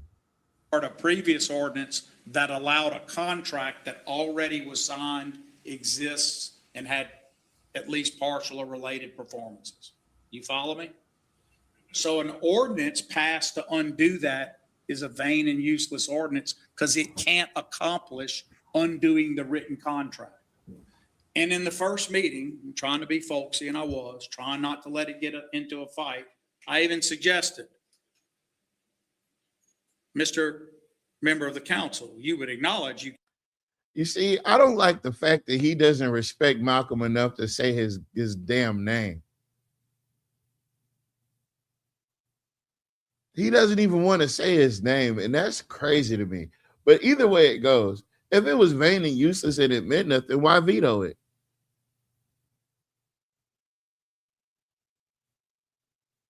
If it wasn't going anywhere, why veto it? But why do they keep saying contract? But as far as I know, any contract I've signed, it has stipulations to the contract. And even if you can't break a contract, there's an end date to a contract, you know? So I'm confused on this contract here because it's a cooperative agreement, right? Is that No, yeah, somewhat. It's a cooperative endeavor agreement. endeavor? It's Yeah.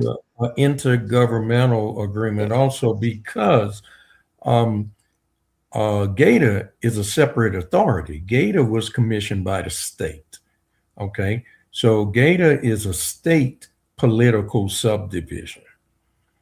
Now, some of the things, here we go with the sin of omission. I can tell you things, but I can leave things out. This is what he's leaving out.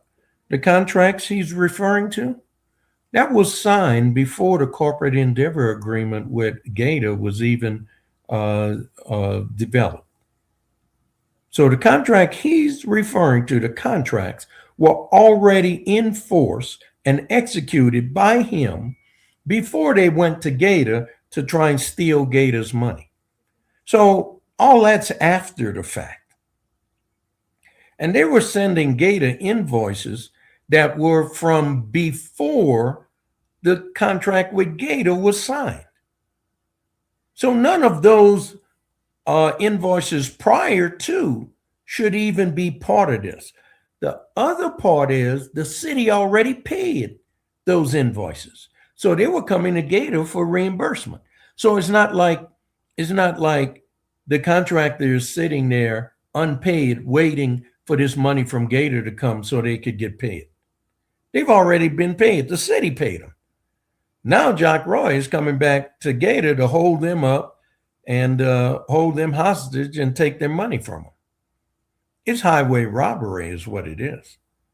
And the fact that you had an ordinance before, guess what? There's been so many times that ordinances have been rescinded. Let's just look at the previous veto he did. We had an ordinance establishing fair districts. Elizabeth Felter put forward an ordinance that rescinded our ordinance of fair districts. And now he's claiming this is an ordinance to rescind a previous ordinance. Well, you've already done that. And then when we tried to rescind an ordinance to return to the fair districts, he vetoed it. So this rings hollow. It is a false narrative. All we have to do is flip the coin, and the same thing is on the other side.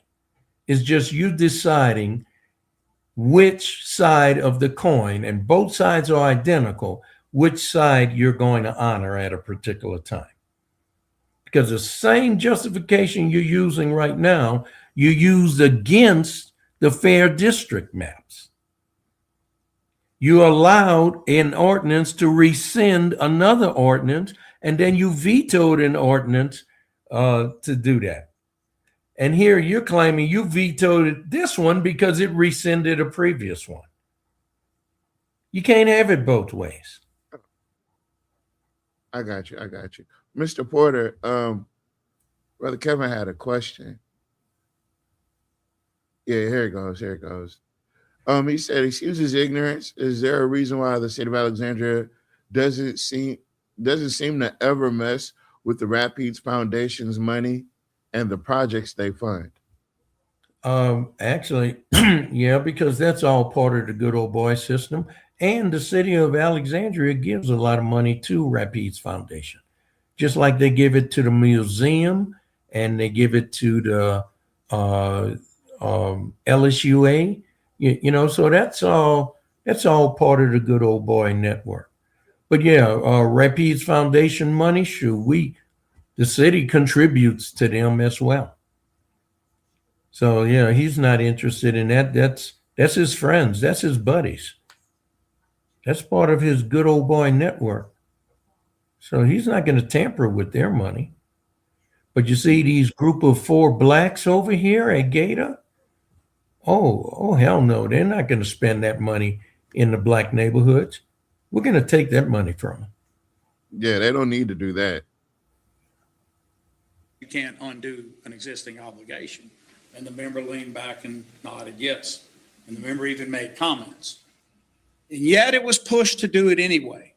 That's what I think a leader, not me, another leader, saw as the vain and useless act of yesterday. So the veto was over a vain and useless act that led to another vain and useless act. So he's saying what you're saying, that the violations weren't violations, they were stopping a vain and useless act. Okay, but you still have to follow the charter. That does not give you license to violate the city home rule charter. You sure? Oh, I'm positive on that one. And my point in all of this is that those things are being sought not for the end of getting something accomplished for the community, but for the sole purpose of counting a vote or having people stand out so they can go, you voted for or against it and you did this. And it's the same folks in the room that are doing it. And they're not doing it because it's about a community. Mr. Porter, that's exactly what you just said. Exactly. Man, am I a prophet? Am I a fortune teller? What am I? Yes, you have the gift. Yeah, you got the Selena, you told me this. You told me this about 2 years ago. But what am I? Truly, am I a savant? What am I? How do I know these things? Oh boy. Because you're supposed to know them. Your discernment. You got to remember. They leave trails. Exactly. He does the same thing over and over. Humans are creatures of habit. He did it before. It's very likely he's going to do it again. So it's not mystical. It's not magical. Yeah, you've done this before. So guess what? It's pattern recognition. Yeah, you're going to do it again. All I just have to do is wait and watch, observe, and be patient. You're going to do it again. And you did. And for the exact same reasons. Yep. And I mean, boy, it makes me, for the ones that don't know me and hadn't heard me speak a lot of times, they would say, wow, maybe he ought to pick the lottery numbers or something, but it's not like that. It's just that this man does this so many times over his 16 years, and it's obvious. So he recognized right away. He's trying to make sure that there was nothing that could be used against him in the upcoming election, against Felter, because look, he's going to fall on the sword for Felter or Vallard. Now, Vallard needs to go to the House, but Vallard's running again. So he's making sure that he didn't want the Black community to rise up against those three for voting down the ordinance for Gator that would free Gator up and allow Gator to invest money into their communities, into the Black neighborhoods. He wanted to make sure that they don't get hung or nailed to the cross during the election season for this particular vote. And he got Donna Jones and Trey Gist to go along with it. And he conveniently made sure he wasn't there. And then he exposed it. He let it go.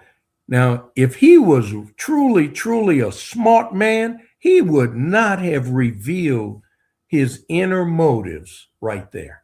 He would not have revealed why he forced those folks to prevent a vote or a discussion on his veto, because he didn't want that to go on the record. But guess what? They violated the city charter.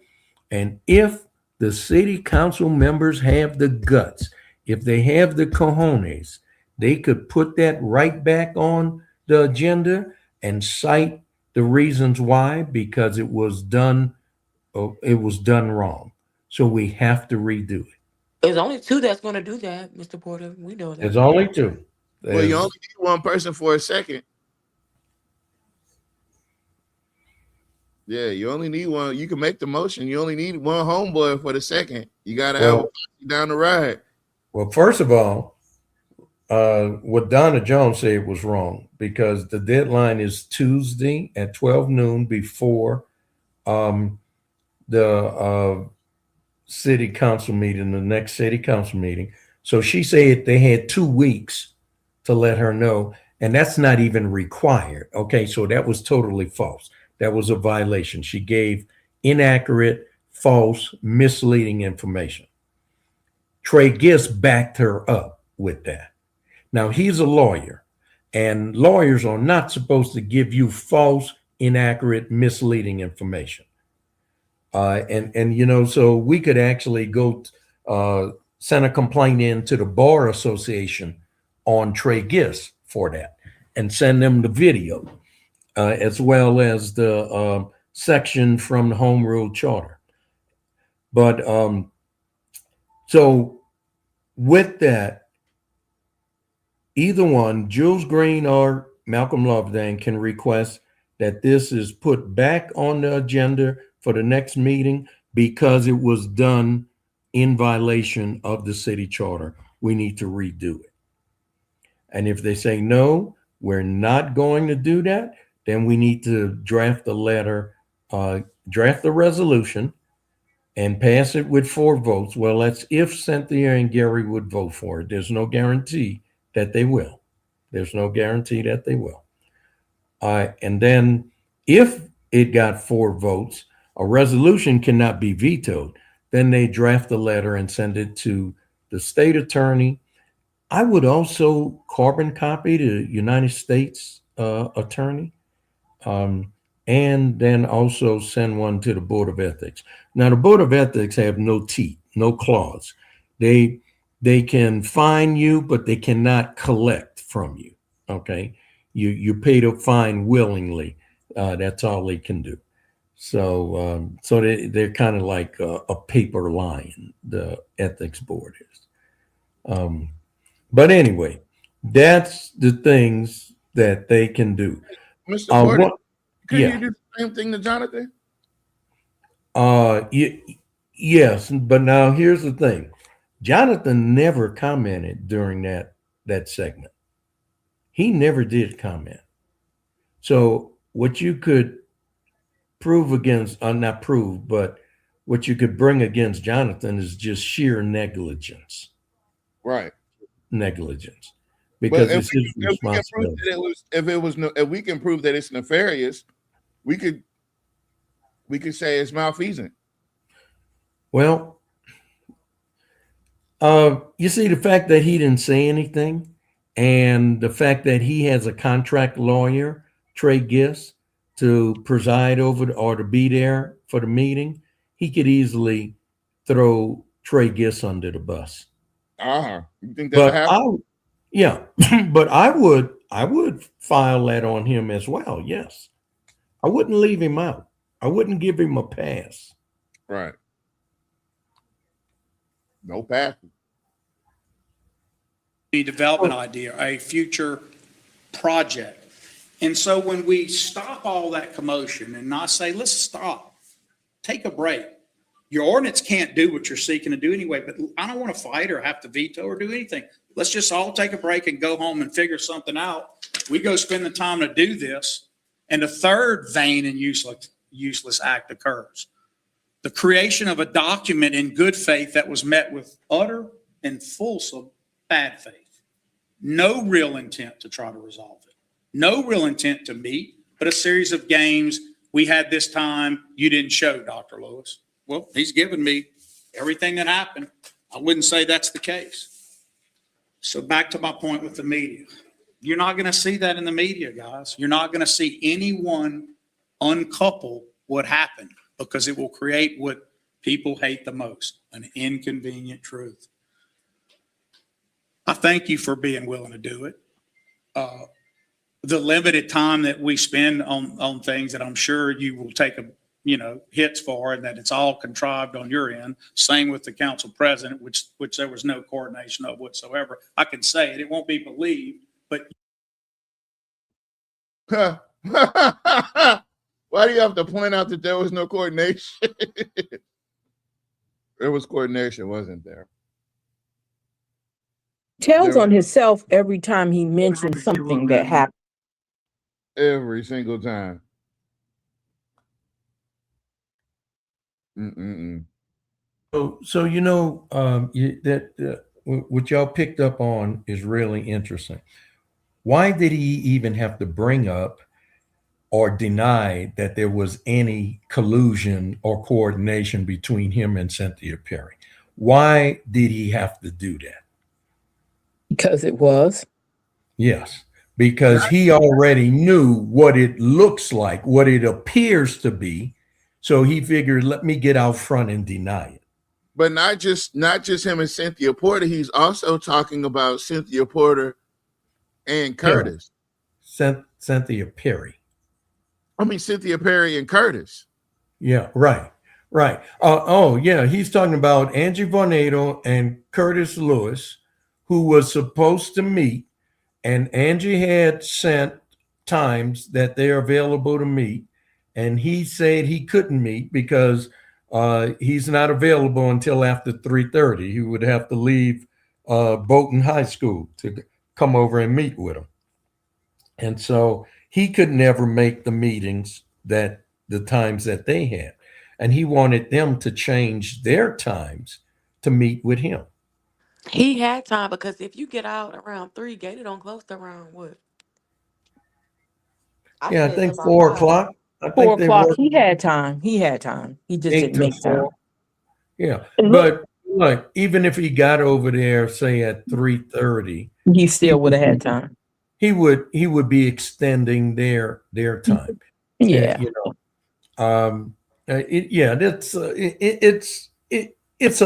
It's a very veiled excuse. It really is. You can see right through it.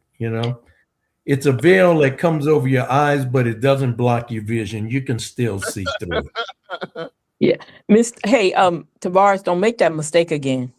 Do you understand what I said? Don't make that mistake again. You heard me? What I call her? What mistake? You said Cynthia Porter. Mr. Porter said, hold up. No.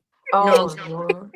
Because he caught it too. I didn't even realize. Like, I'm talking to Mr. Porter about Cynthia, and I'm trying to add in the fact that Jock is not just talking about the collusion between him and Cynthia.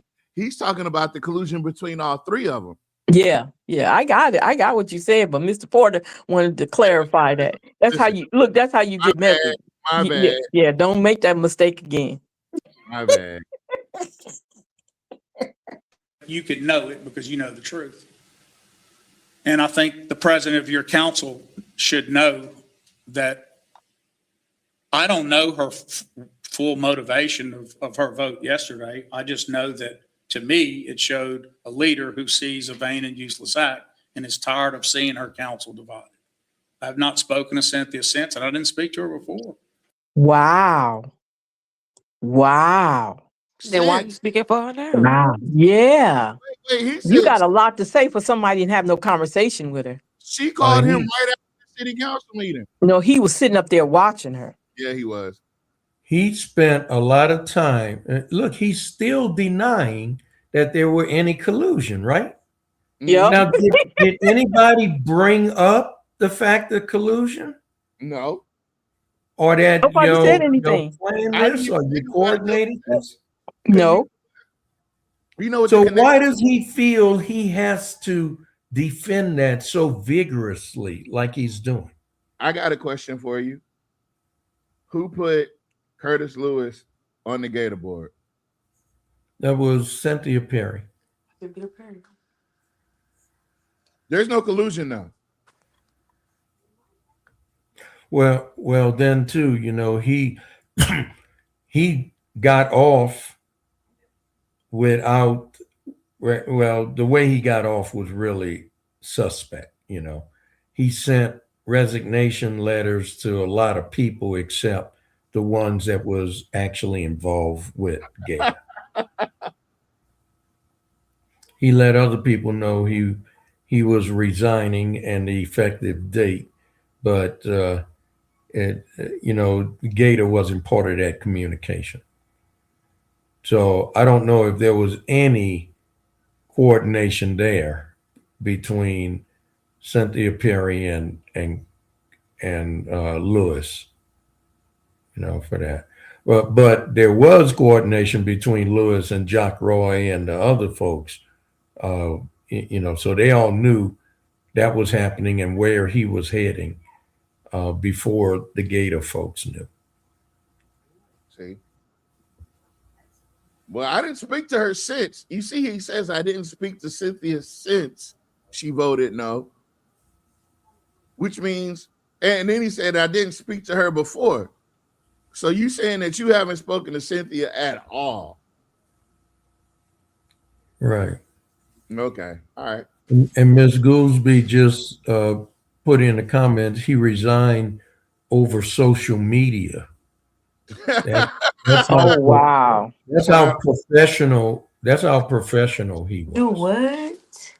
See, they're the type of people you put on the non-hire list. Well, he's a boss, right? Remember, he says he owns businesses and stuff, so you don't have to worry about hiring him. No, he said he's a businessman. Oh, he's a businessman. Okay. But yet the Reignite program that he's over has yet to produce a cost benefit analysis for the 80 to 100 million that they intend to spend.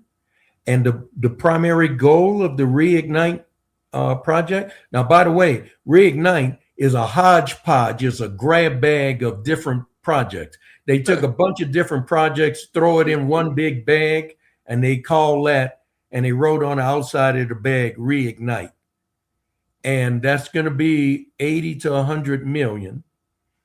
And there is no cohesive, collective connection between those random projects. They just threw them all in a bag, and that's your Reignite project, 80 to 100 million dollars. No cost benefit analysis.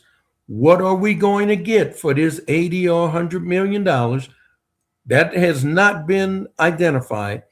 And the entire premise for this particular Reignite program is to generate revenue, to grow revenue. They didn't even tell you how much revenue is going to grow. But yet, and no cost benefit analysis, no revenue projections, yet they're spending money like drunken sailors on leave. And I'm sorry, Tavares, no. No, I gave it, I put it up earlier. But the thing is, there has not, if you're a business person, you always have a cost benefit analysis. You always have projections because that's what you're going to use to sell your project. That's the merits of your project. We have neither of those. As a matter of fact, there's one Mr. meeting. Porter, I'm sorry, and then Mr. Porter, he's posting on his page about the Reignite project, C. Ray Lewis, but he's tagging all the business people to it. Yeah. And telling them to come, make sure they come by the mall and visit. Well, this is another scam. This is an absolute scam. So they're not going to make any money off the $1 million pickleball court. Now, look, up here in Colorado Springs, there are so many pickleball courts and pickleball leagues and pickleball tournaments. And guess what? Every one of those leagues, you have to pay money to be part of the league, and that league have to pay money to play on those pickleball courts. Colorado Springs make a lot of money from that. You got private pickleball courts that, look, bar rooms have set up pickleball courts in what used to be their parking lot, okay? And that attracts people to come there. And of course, they sell a lot of food and drinks and stuff, but they charge you to play pickleball. We're not doing any of that. It's just like at Johnny Downs. We don't even charge Dixie League to play there. We don't charge Crossworld Soccer to play there. We don't even have sponsors for those fields. It's just the taxpayers' money. We lose money. We don't make money. it's going to be the same thing with this Reignite project. That's why they have not produced a cost benefit analysis. They have not produced any revenue growth projections. All they've done is give you a sales ticket. It's going to be $100 million. And they've already got the city council to approve it. Without having any of that information, the city council already approved things and they got projects rolling under Reignite. Well, he did do a whole thing on Reignite, the explanation of it, or something to that effect of an explanation on it and how it's supposed to work. He did have, that's where the numbers came from. We actually did a show on it. So as far as what the money that is supposed to come back in, I don't remember seeing it. Yeah, he gave the numbers, how much it would cost and where that money would come from, right? He talk about the ROI. Return on investment? Ain't none. No, but did he present information on that? Absolutely. No. There isn't one. No, he didn't say anything about that. He just basically told, like you're introducing it to someone. That's what he did. It was more of an introduction. And look, folks, our city council voted and approved these projects, the ones that's already funded for When Reignite. was that? Because I would like to know. We did a whole show on it. It's one of the shows. He sure did. He did the whole but I thing. might have missed that show. I don't know when that was. Yeah, I can't remember when we did it, but we did cover it. Okay. Because I missed that show also, but I did see some of the stuff that they had put online about I think it's on YouTube. I think you can pull it up on YouTube. Yeah, But also there's that KLB article I reposted on my page. I made a whole post about the Reignite stuff, but I posted, if you go to it real quick? Yeah, like if you go to it and you click that KLB link, it'll show you what they're using the money for right now. But what I posted was just things that they didn't list in the KLB article. Was this meeting over with? This mayor briefing? Oh, no. It's still got a couple more minutes left. Some of you probably have. But what I saw yesterday was true leadership. I saw courage and discernment. And I think the truth is going to play out very soon. You're going to see all of this unwrap before you, and you'll see what really went on with this. And I don't think you're going to like it. And I don't mean this room. I mean people at home. I think you're going to see what this was. So let's move off of that into something positive. We need to create civic gravitas, a sense of dignity and pride and unity. I didn't list all the things in that SWOT analysis. Dr. Lewis, you and I know one, and that one is we don't have a great sense of self and promoting ourselves and getting behind it. I called it a lack of congealment or convergence. And we need that desperately. And you could take every project that we don't agree on, which this exercise we had hoped to avoid, and just pick out 5 you agree on. And imagine if we all worked on those 5 things without stop. And it'd be so easy to identify 5 and work on them without stop. And then everybody could check the box. But it's an election year. And I wish I could say it was only because it was an election year, but you see it year after year. Some folks don't want you to congeal and converge and get together. Some folks want you to fight because that's where they make their part of this, in the fight. What? Like, it doesn't really, what? He said doesn't make any sense. And the fact that he's saying that people are disagreeing with him simply for the sake of being disagreeable, sir, that is so disingenuous. It sure is. That doesn't make any sense. It's called People an are opinion. upset. Huh? I'm sorry. It's called an opinion. Yes, exactly. Exactly. Freedom of speech. That's what it's called. Oh my God. And that's what he wants to squash. The freedom of speech. That's what he wants to squash. That's what he doesn't want us having anything to say against what they're doing and what they're saying. They want to have all the say so. You sit back and listen to what we say. We don't need you to disagree with us. And people are simply being combative with you because we have nothing else better to do. What sense does that make? Come on. Look, we disagree with his policies, right? We're not disagreeing Exactly.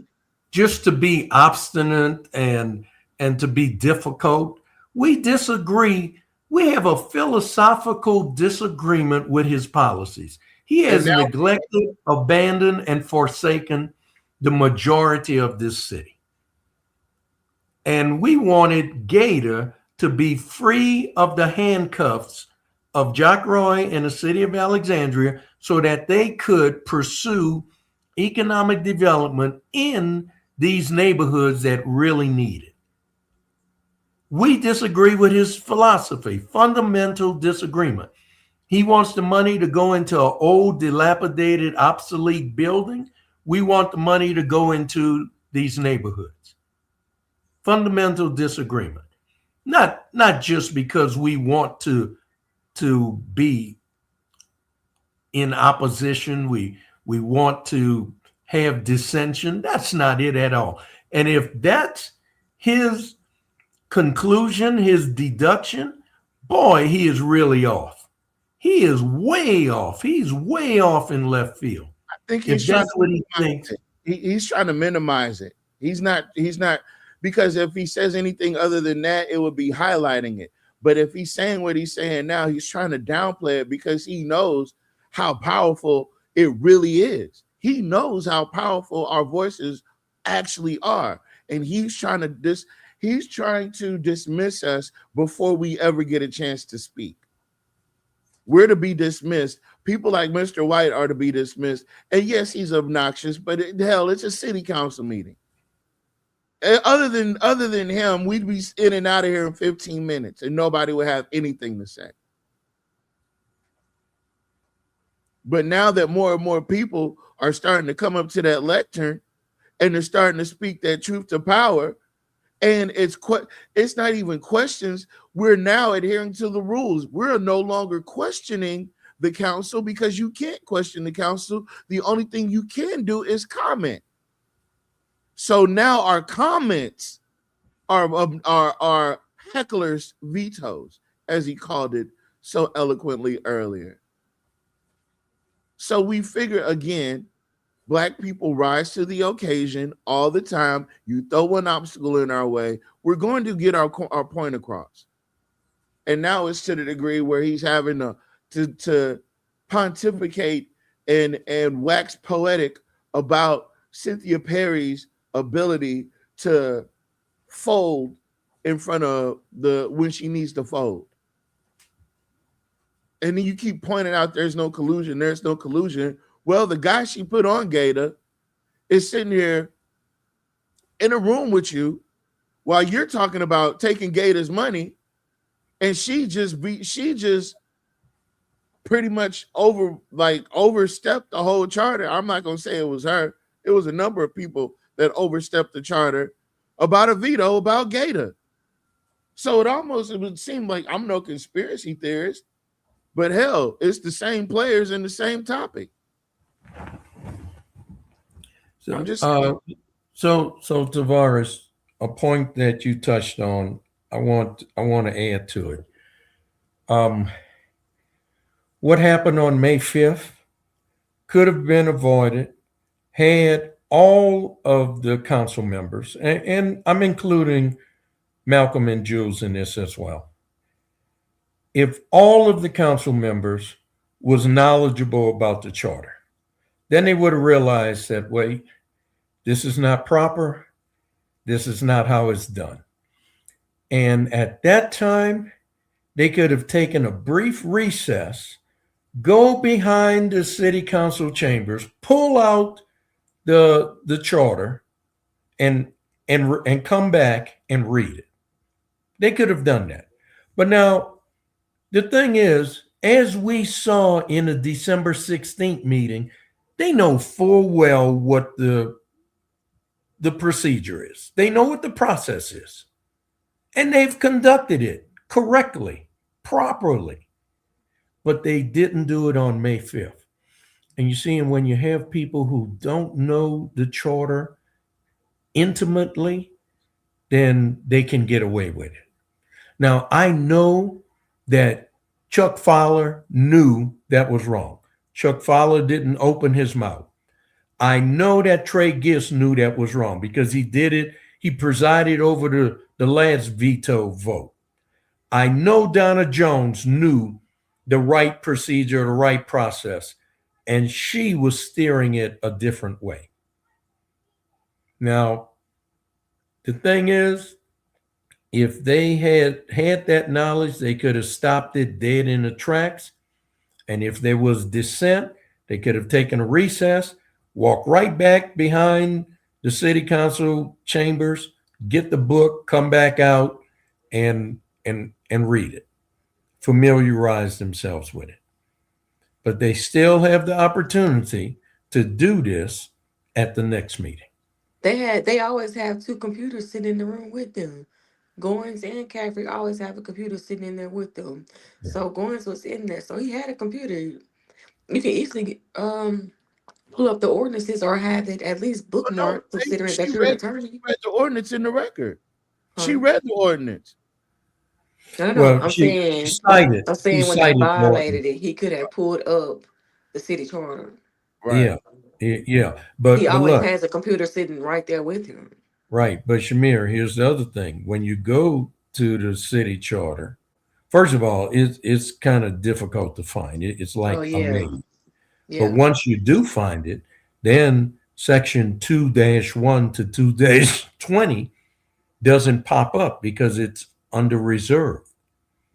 So you have to find a back door or underground tunnel to get to 2-15C. And I'll say this, I don't think Goins even know how to get to it. Probably not. I don't believe he does. But it's his responsibility. He should have been the first person to speak up and correct Donna Jones and correct Trey Gist and put them on the right track. But at the same time, the city council members got to know, they must know the charter. They must know it intimately because that's what they swore an oath to uphold that charter. See, Goins is not an elected official. Gist is not an elected official. Donna Jones is not an elected official. They don't take an oath to uphold a charter. They just have a job to do. But the council...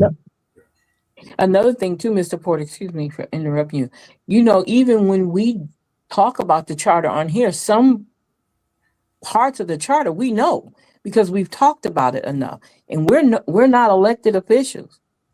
So there are parts of that charter that, even though it's a big what I want to say, the word I want to use, it's a big file or it's a big thing to talk about. It's certain things in there because you've said it before and we've read it before. We've gone over the charter. So we are familiar with the charter too, to a certain extent, some things in it, because we've talked about it before. Yes, we have. I think with Mr. Green, because I believe Mr. Green read that charter from one ear to another, to one tab to another. And I think Malcolm has too. And I think they understand it. And I think they were confused too at what took place. And it happened so fast. Well, you saw Councilman Green was the one pushing for the vote because he knew that that vote should have taken place, right? Exactly. But he wasn't familiar with the actual details of that particular section. But he knew that That's why he was asking, questions. Exactly, and that's why he was pushing for the vote, because he knew that a vote should take place. He knew that. So, but look, let me go back. There was a question Mr. Brown had asked earlier, and I'm just now seeing it. He wanted to know, how is it the city council could vote on something like the money for Johnny Downs or the Reignite project without having any data given to them by the mayor or the administration. And unfortunately, the answer, Mr. Brown, is that They do that. They vote. They are voting blindly. They don't know what it is, how much it would cost, how much it might bring in, how much it will lose money, but they vote for it anyway because the mayor is saying this is good for the city, this is going to be great, it's going to bring in money, all this stuff. Now, we used to hear these guys say things like Keith Fox would say, well, Johnny Downs has brought in 41 million. And then you heard that echoed by Jim Villard and Chuck Fowler. You notice you don't hear that anymore because we successfully debunked that. We don't get any revenue from there. All the revenue that comes from there goes back into those organizations, not to the city. Those organizations do not pay for that field, the upkeep or the electricity or anything. All the concessions and merchandise sales and the entry, the gate receipts, the city of Alexandria does not see that.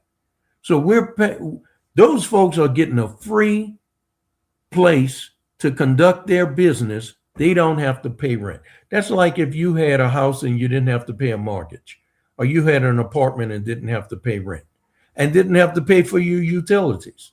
And you would have a cleaning service. Somebody come in and keep up and wash your clothes, wash your dishes, cook your food, clean your house, do all that stuff. That's the situation Crossroads and Dixie Youth Athletics have with Alexandria. That's what they have. We do all the work, we pay all the bills, they have all the fun. And any money they make, they keep all the profits.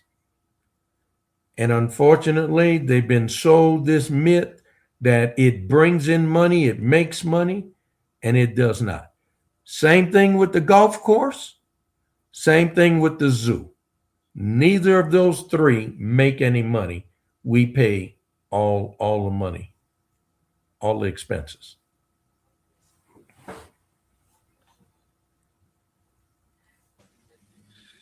So we have to balance, how much do I say? A good friend of mine in the media called me Monday, and she expressed that she did not like my veto message. She understood it. She thought it was right, but she said, you tried so hard to not do this. You sounded like a lawyer. I read your first paragraph and got mad at you.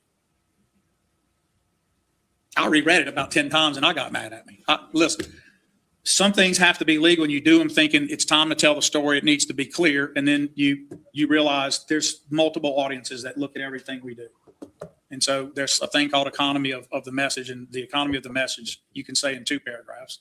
So I appreciated what this person told me. So he's a person has since now philosopher sort of now. changed and has a different view. But I just said he's a philosopher now. And if you notice how he talks like, all these different Maya Angelou, all these different quotes Fucking and stuff. Aristotle over here. What? Fucking Aristotle over here. Yeah. Pluto. Prometheus. No, that was a Greek guy. Never mind.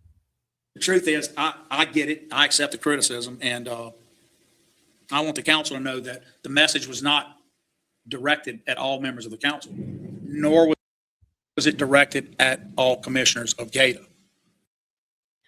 It was just directed at the black ones.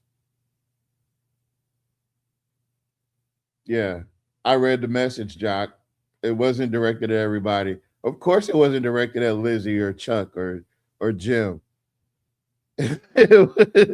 or not even Gary or Cynthia, because y'all already had it hooked up. It was only directed at Jules and Malcolm and the chairman, Mr. McGee, and Miss Renata. And yeah, that's the only people that it was directed at. All the black people you don't like, I guess. In fact, the real direction is at lots of other folks who neither serve on the council nor GATA, but who are promoting what's going on. And I think if you think it was about you, if you're not sure, it wasn't. Folks know, and there are some threats that have been going on. And Hey, that switch between the chuckle and the straight face, that is a little psycho. That's a little psycho. That's a little psycho. in the economy of the message, you can say in 2 paragraphs. So I appreciated what this person told me. The person has since now sort of changed and has a different view. But the truth is, I get it. I accept the criticism. And I want the council to know that the message was not directed at all members of the council, nor was it directed at all commissioners of GATA. In fact, the real direction is that lots of other folks who neither serve on the council nor GATA, but who are promoting what's going on. And I think if you think it was about you, if you're not sure, it wasn't. Folks know. And man, it's insane. That is So who is it about? Well, no, if you think it's about you, it probably isn't. No, if you're on the fence on if it's about you, it probably wasn't. But if you know for a fact that it was about you, then it was about you. But either way it goes, he said what he said. On business he stands. You're right, but yeah, that's what I'm thinking of. He's a little unhinged, a little diabolical. Folks know. Folks know. No, she didn't say that. Folks know. They know. They fucking know. You can put foot around. Listen. Directed at all members of the council, nor was it directed at all. Meanwhile, God is presiding over this mayor's briefing. I don't know. Every time he goes to say a blatant lie, the thunder hits. So I need you guys in your own free time to just go listen to everything he's saying when the thunder rumbles. And he's lying right now, so the thunder's going crazy. Hold on. All commissioners of GATA. In fact, the real direction is that lots of other folks who neither serve on the council nor GATA, but who are promoting what's going on. And I think if you think it was about you, if you're not sure, it wasn't. Folks know, and there are some threats that have been going on, and it started with some threats with you, Ms. Corley. So what you're saying is that letter you wrote, that veto, because that's the veto he's talking about, right? Uh-huh. Why was that even necessary? He said he was in his feelings and he wanted to say that shit. And so he got that shit up off his chest. Okay. Now the charter requires if the mayor's going to veto an ordinance, he must state the reasons why. So a veto message is required with each veto. And that's in the city charter. Okay. So what? Okay, I got that. Okay, thank you for clarifying that.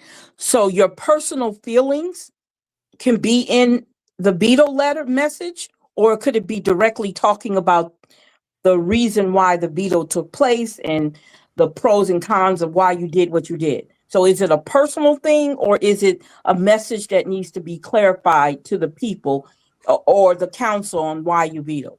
That's the question I'm asking with that. So the only requirements in the charter is that he states his reason and justification for the veto. So all this other stuff, that's just additional stuff. That's stuff that he added. Yeah, so that's more personal. That's what I'm trying to say. It was more personal. He needed to get it off his chest, what he was saying. Did he do a veto message for the redistricting? Yes, he did. He did 2 meetings that he held. He had a 2-day session of a kangaroo court, and the only persons who got to speak were Elizabeth Felter and Trey Giss. That's and right. You're so right. You're right. For 2 days. And then he claimed he submitted all of that as part of the veto message, all of that nonsense. Brother Brown got another question. Is the same setup Is this the same setup the city of Pineville has with Ward 9 Sports Complex? No, sir. No, it is not. They charge money to play out there. They actually legitimately make money. Yes. Complex. And guess what? That is actually, it belongs, you will be surprised, to the state. It's not Pineville's. My husband had a conversation with one of the councilmen, and he was even shocked. Ward 9 actually belongs to the state. And is a far superior sports a far superior sports complex than exactly. Yeah, it is. If you ever get a chance to go out there just to go see it and put eyes on it, it is not. Yeah, I don't know if they got Wi-Fi out there. It might not be that advanced, you know, but it definitely is large in size. It definitely has a lot of public access. You're not being monitored by the local police department while you're there. We've gone out there and walked our dogs. We've done photo shoots, entire photo shoots out there. We've done videos out there. We've done a lot at Ward 9 that is pretty much free to the public because, you know, it's a public asset. Now, if you want to play organized ball on there, that's different. You know, and they do have a shit ton of tournaments. They're always having all football tournaments. They're having soccer tournaments out there. They've had baseball tournaments out there. This part should be a commercial. No. We can't. We're not advocating for it. We're just saying what it looks like when it's on the other side of the river. And Ward 9 is what it is. Johnny Downs ain't got nothing on it. And it hasn't stopped. And not all of you know this. Some of it is has never been published, but there are these are not okay things. There's a line between robust free speech and even I'm gonna get you unelected free speech and threatening people. He said there's a thin line between that. You never found out who did the threatening, who threatened somebody. There was nobody that threatened anybody. He made all that up. We already established that he will make up a scenario just to accompany his bullshit story. So he made up that story. Mr. Porter, earlier in the program, he stated that he's seen public officials be threatened and damn near assaulted with his own eyes. And I'm thinking, like, if you're the head of the city officials, you're the top city official, and you witnessed a crime, and you didn't say anything about it, that doesn't make any sense. He also likened the transactions and the phone calls between Gator and Curtis is that he said that it was like when somebody calls you at 3:00 when they know you were at work, and then, you know, they call your house just to say that they called, which doesn't make any sense because I don't have an answering machine. I don't even think my mom has an answering machine. And I don't even know why you would call somebody's house phone to set up a meeting.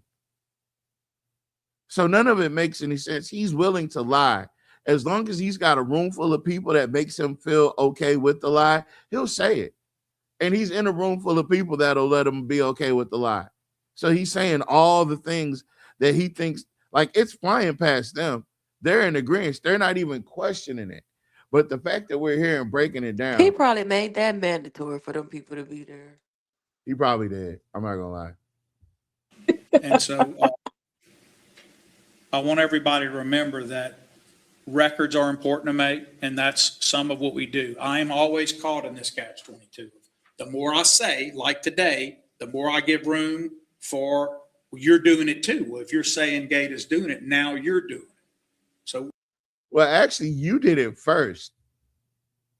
Gator just responded, and now you're responding to them responding. So, like, you know, you fired the first shot. Were there actual phone calls? I thought Even Lewis stated there were emails. They were communicating via email. He likened it to it. All of it was a horrible analogy because it really didn't add up to anything. It didn't make any actual plausible sense. Because either way it goes, there was communication. Somebody stopped communicating. Right. And when Angie Vornado let Lewis know what times they were available and what days, he said that was unacceptable, or he could not make those days.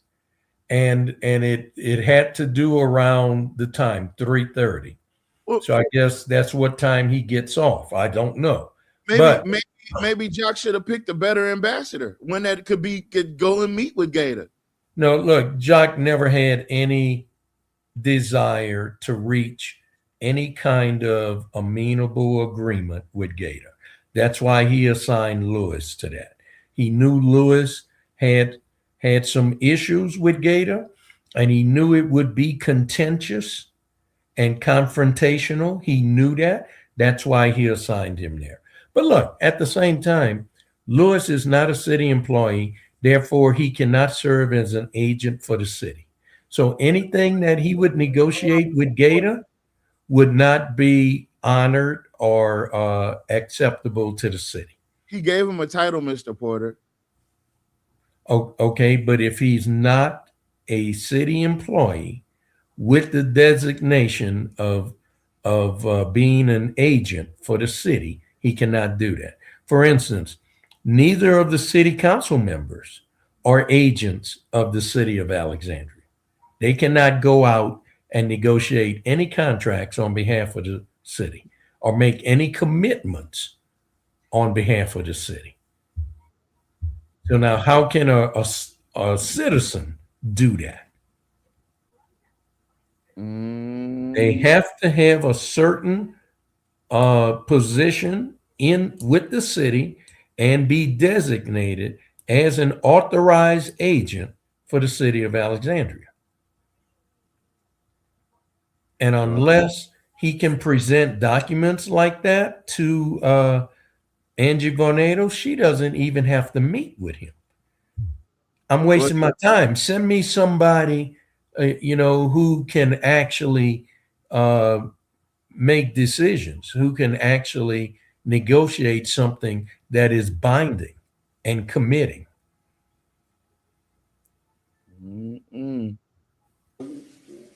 That's a hard balance. But to me, at minimum, the council proceedings should be a place of record.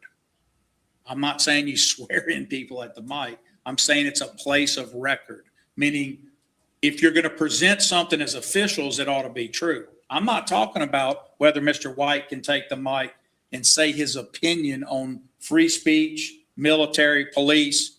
He doesn't have to be making a record there. He can say what's in his heart, in his mind, what he believes all day.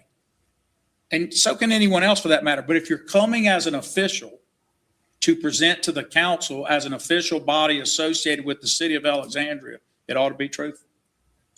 So talking about Angie, or at least ought to be, you intend it to be. I'm sorry, but that's what he was talking about. He's talking about anybody, like he was talking about Gator. He 100% talking about Gator. 100%. Yeah, that's what he was talking about, Gator. Yeah, that's what that was geared toward. And look, city council meetings are a matter of record, even publicly. Who gets up there? So what he just said is false. Anybody gets up, anything presented at a city council meeting, that is a matter of public record. That's part of that record for that meeting.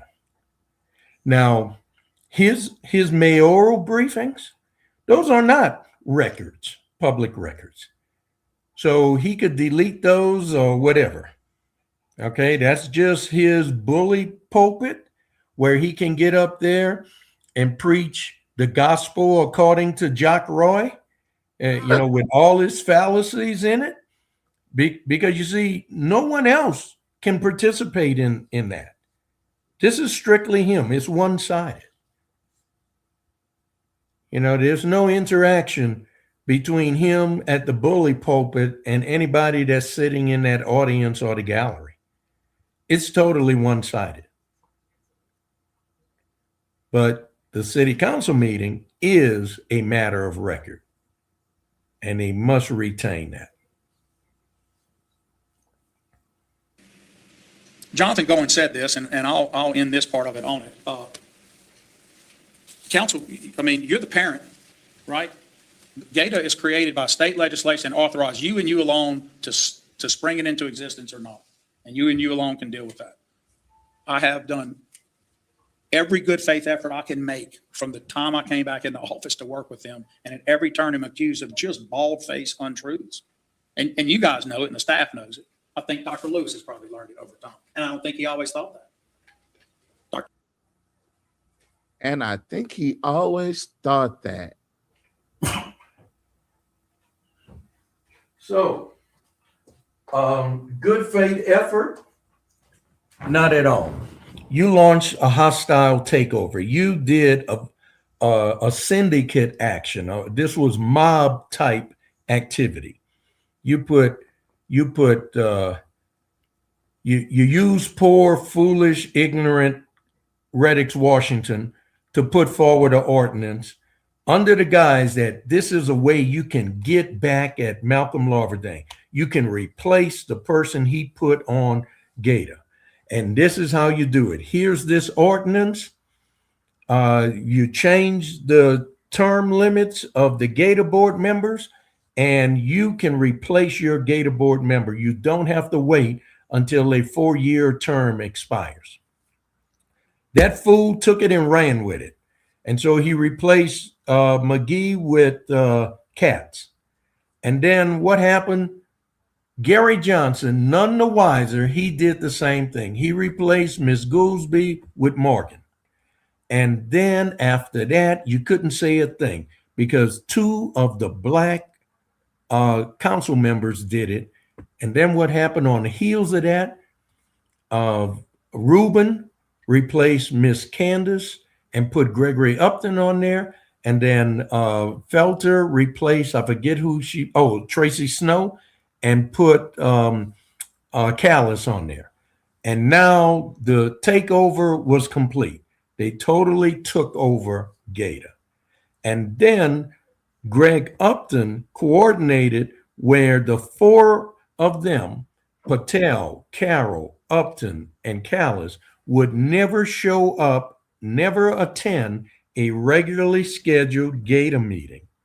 GATA never had a quorum to operate. But then the president, who was Greg Upton, was able to call special meetings, which he did. And those 4 would attend that, and whoever else could. And that's how they put through and approve these contracts. They also demoted Angie Vornado, and they fired Tiffany Sanders. They did all of that. And let me tell you something else. Every single contract that the city of Alexandria has a term and condition and a cancellation clause. The one with GATA did not. The contract with GATA was a exception, a departure from the normal standard city of Alexandria contracts. They always have a termination clause that either party can, and they would have the terms and conditions by which you can terminate the contract. The one with GATA does not have a termination clause. It does not have terms and conditions. So, and look, Curtis Lewis voted for that, okay? And the thing is, he is now one of Jock Roy's sled dogs for this Reignite project. So they hooked him up to this sled and they loaded all this on the sled. Not a sled dog. I don't know how far he'll be able to pull that sled. And I'm going to tell you that it's not going to be very far, And Jock Roy is standing on the rear runners with a whip and just cracking the whip. Yeah. That's not going to work. That's not going to go very far. So this whole thing has been a sham, and the entire reason is because Gator was starting to direct funds towards economic development in the black neighborhoods. That's what this is all about. And they only got $1 million. I mean, City of Alexandria got 241 million. God darn. That 1 million, you know, if you wanted to buy something and all you had was $2.41 and it cost $2.42, then you might go out and shake somebody down, see if you can get that extra penny to get whatever it is you wanted to buy. But otherwise, you could say, you know what, forget that. I'll come back another time when I find another penny or something. But Jack Roy is insisting on taking Gator's money, and mostly because he doesn't want to see Gator spend that money in these neighborhoods. And that's the entire story right there.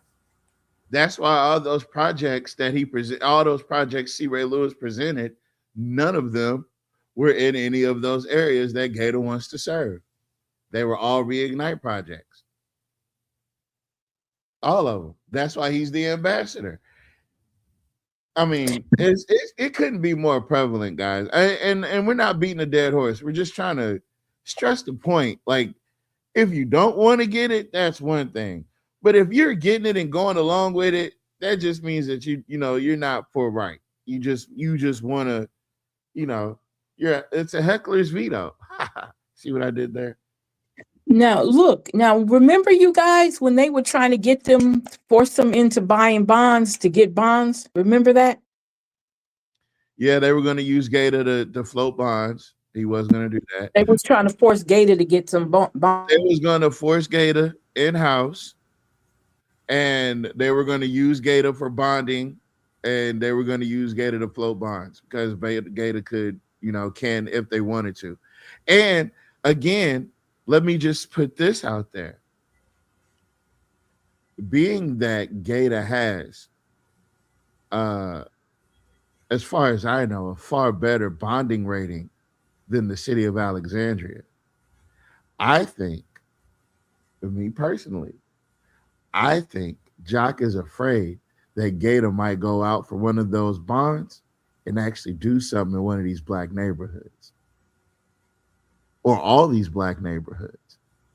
And I think even further that he's going to have to be in fear of it because it might be some of those projects he's been purposely putting off.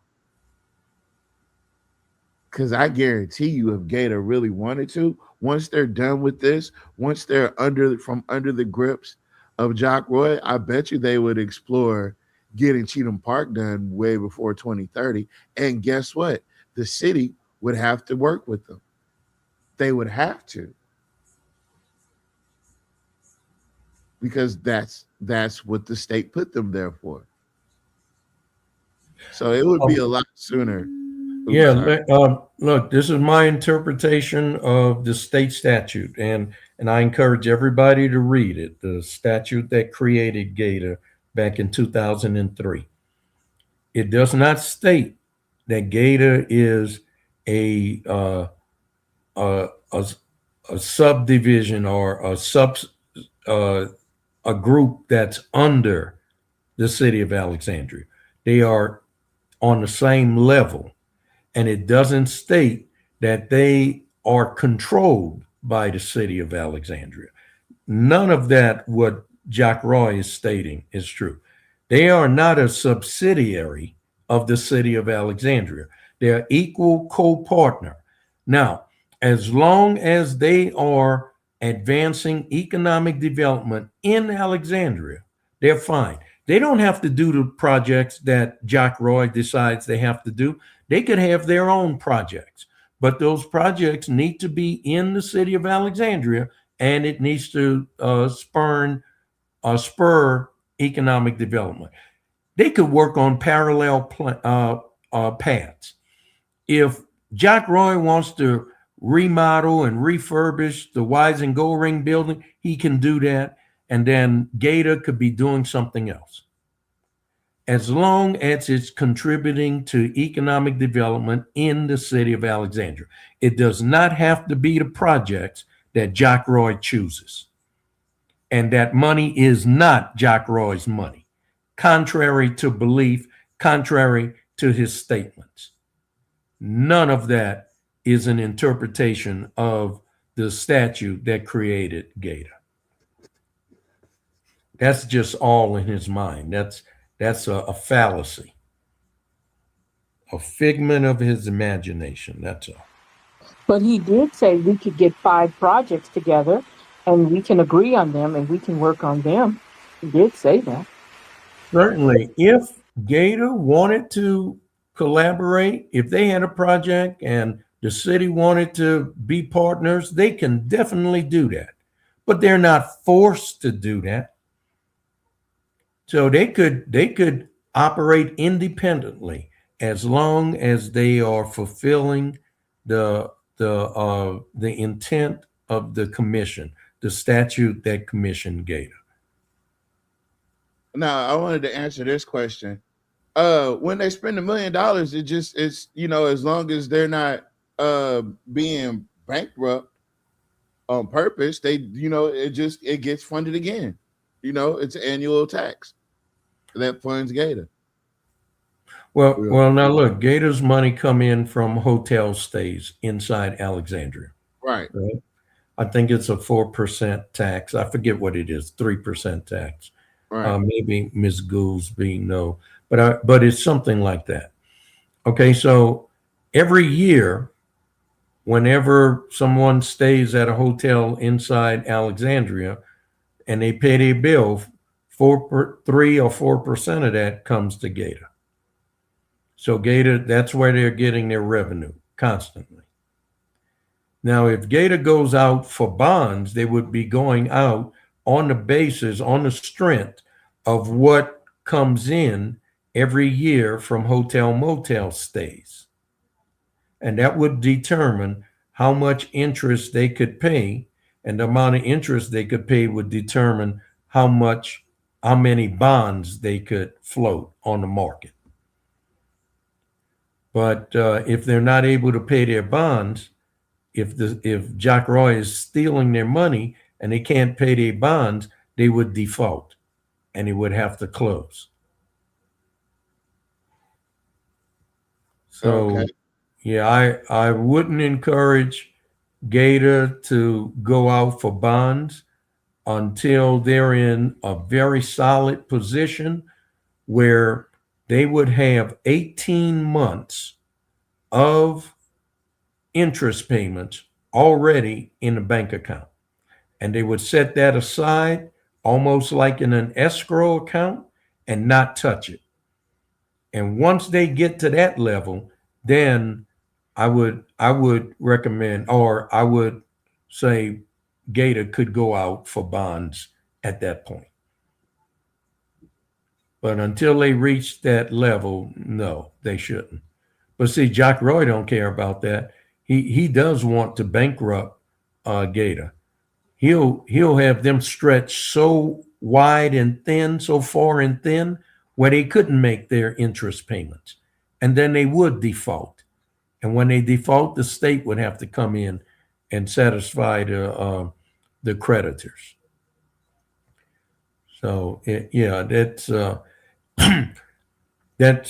just a bad deal, a bad approach on Jack Roy's part. Dr. Lewis and I weren't. He was not singing our praises for sure, but people look at evidence, look at things, and have different opinions.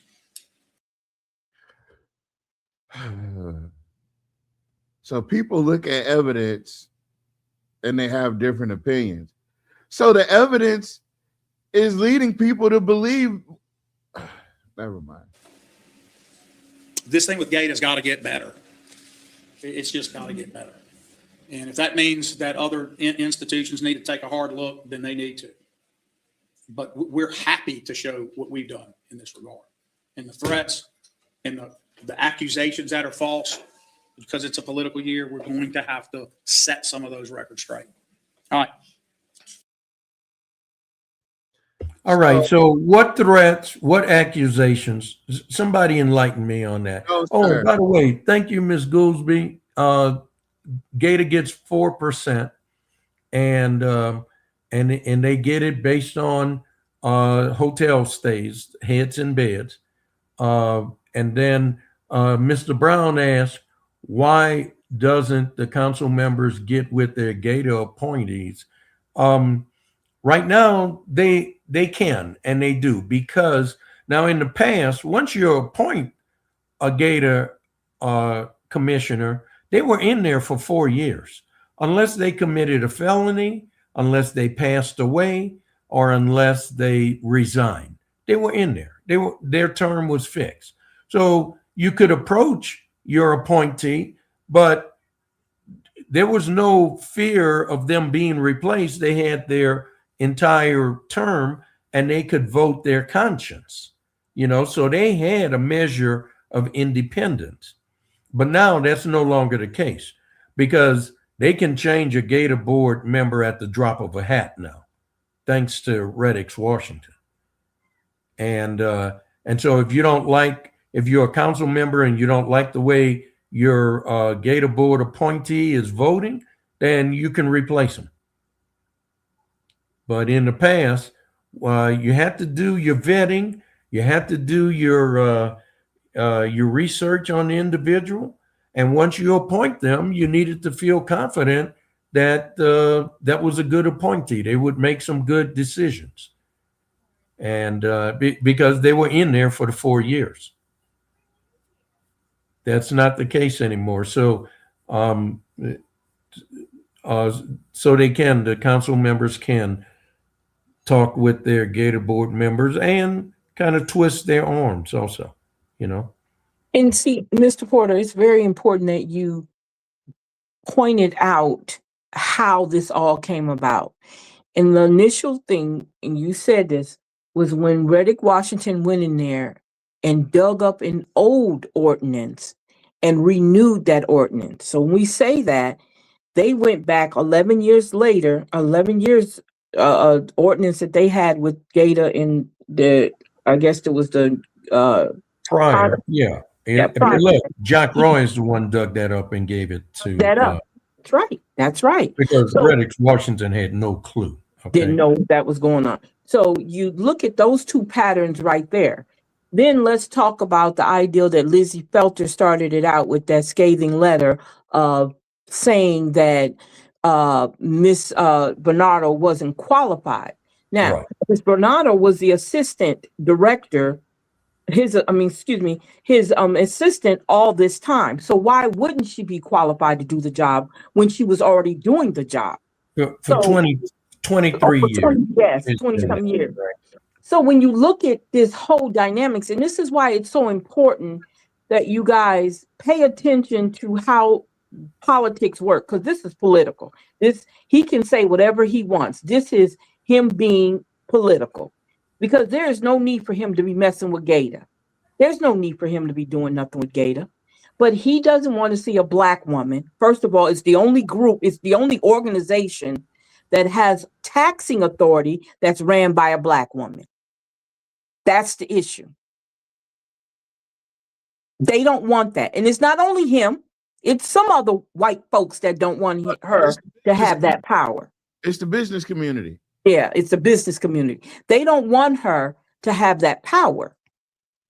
And this is why he did what he did. He can sit there and pretend like he had nothing to do with the reason why Gator is in the problem it's having now. He has a lot to do with it, and he knows he does.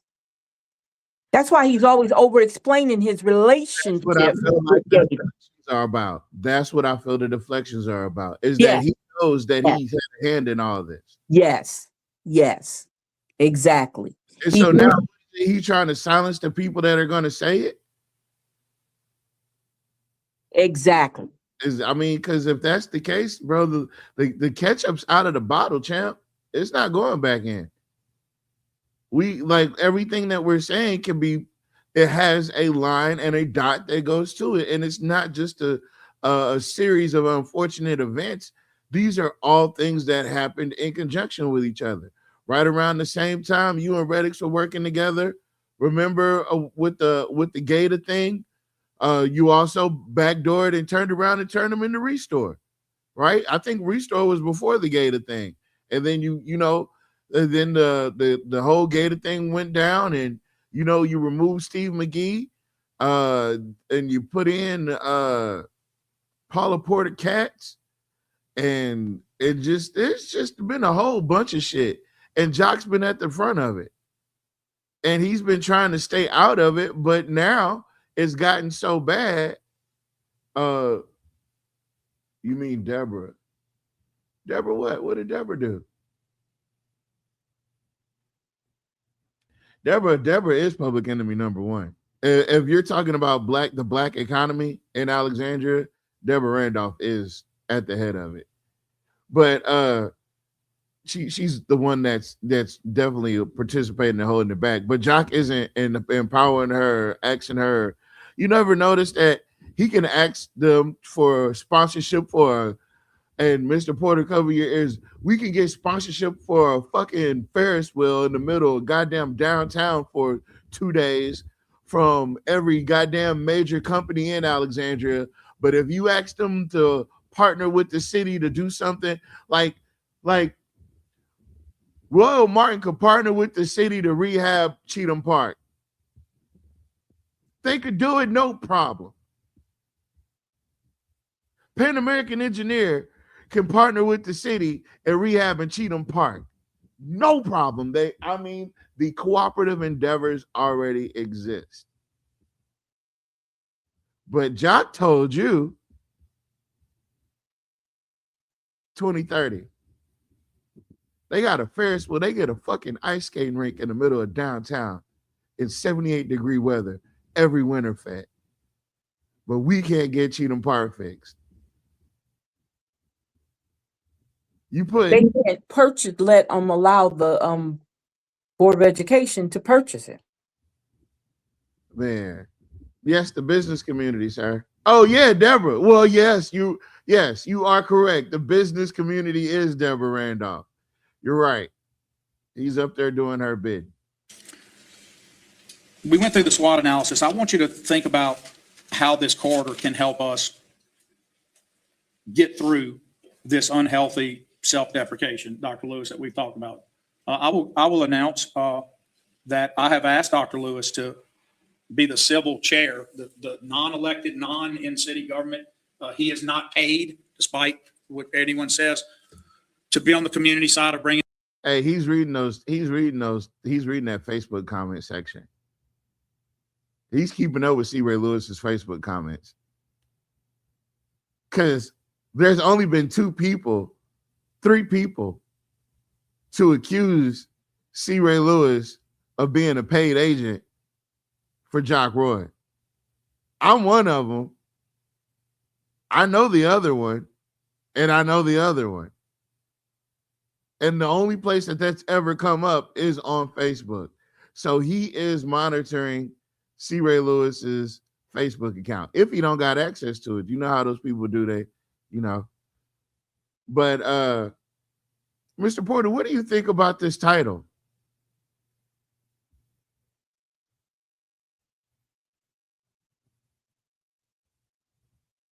So what is the title? What is it now? Okay, hold on.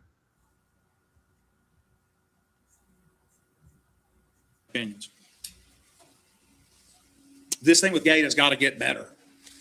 It's just got to get better. And if that means that other institutions need to take a hard look, then they need to. But we're happy to show what we've done in this regard. And the threats. Okay, what's the other accusations that are false? Excuse me, I'm sorry. Here we're going to have. What is this?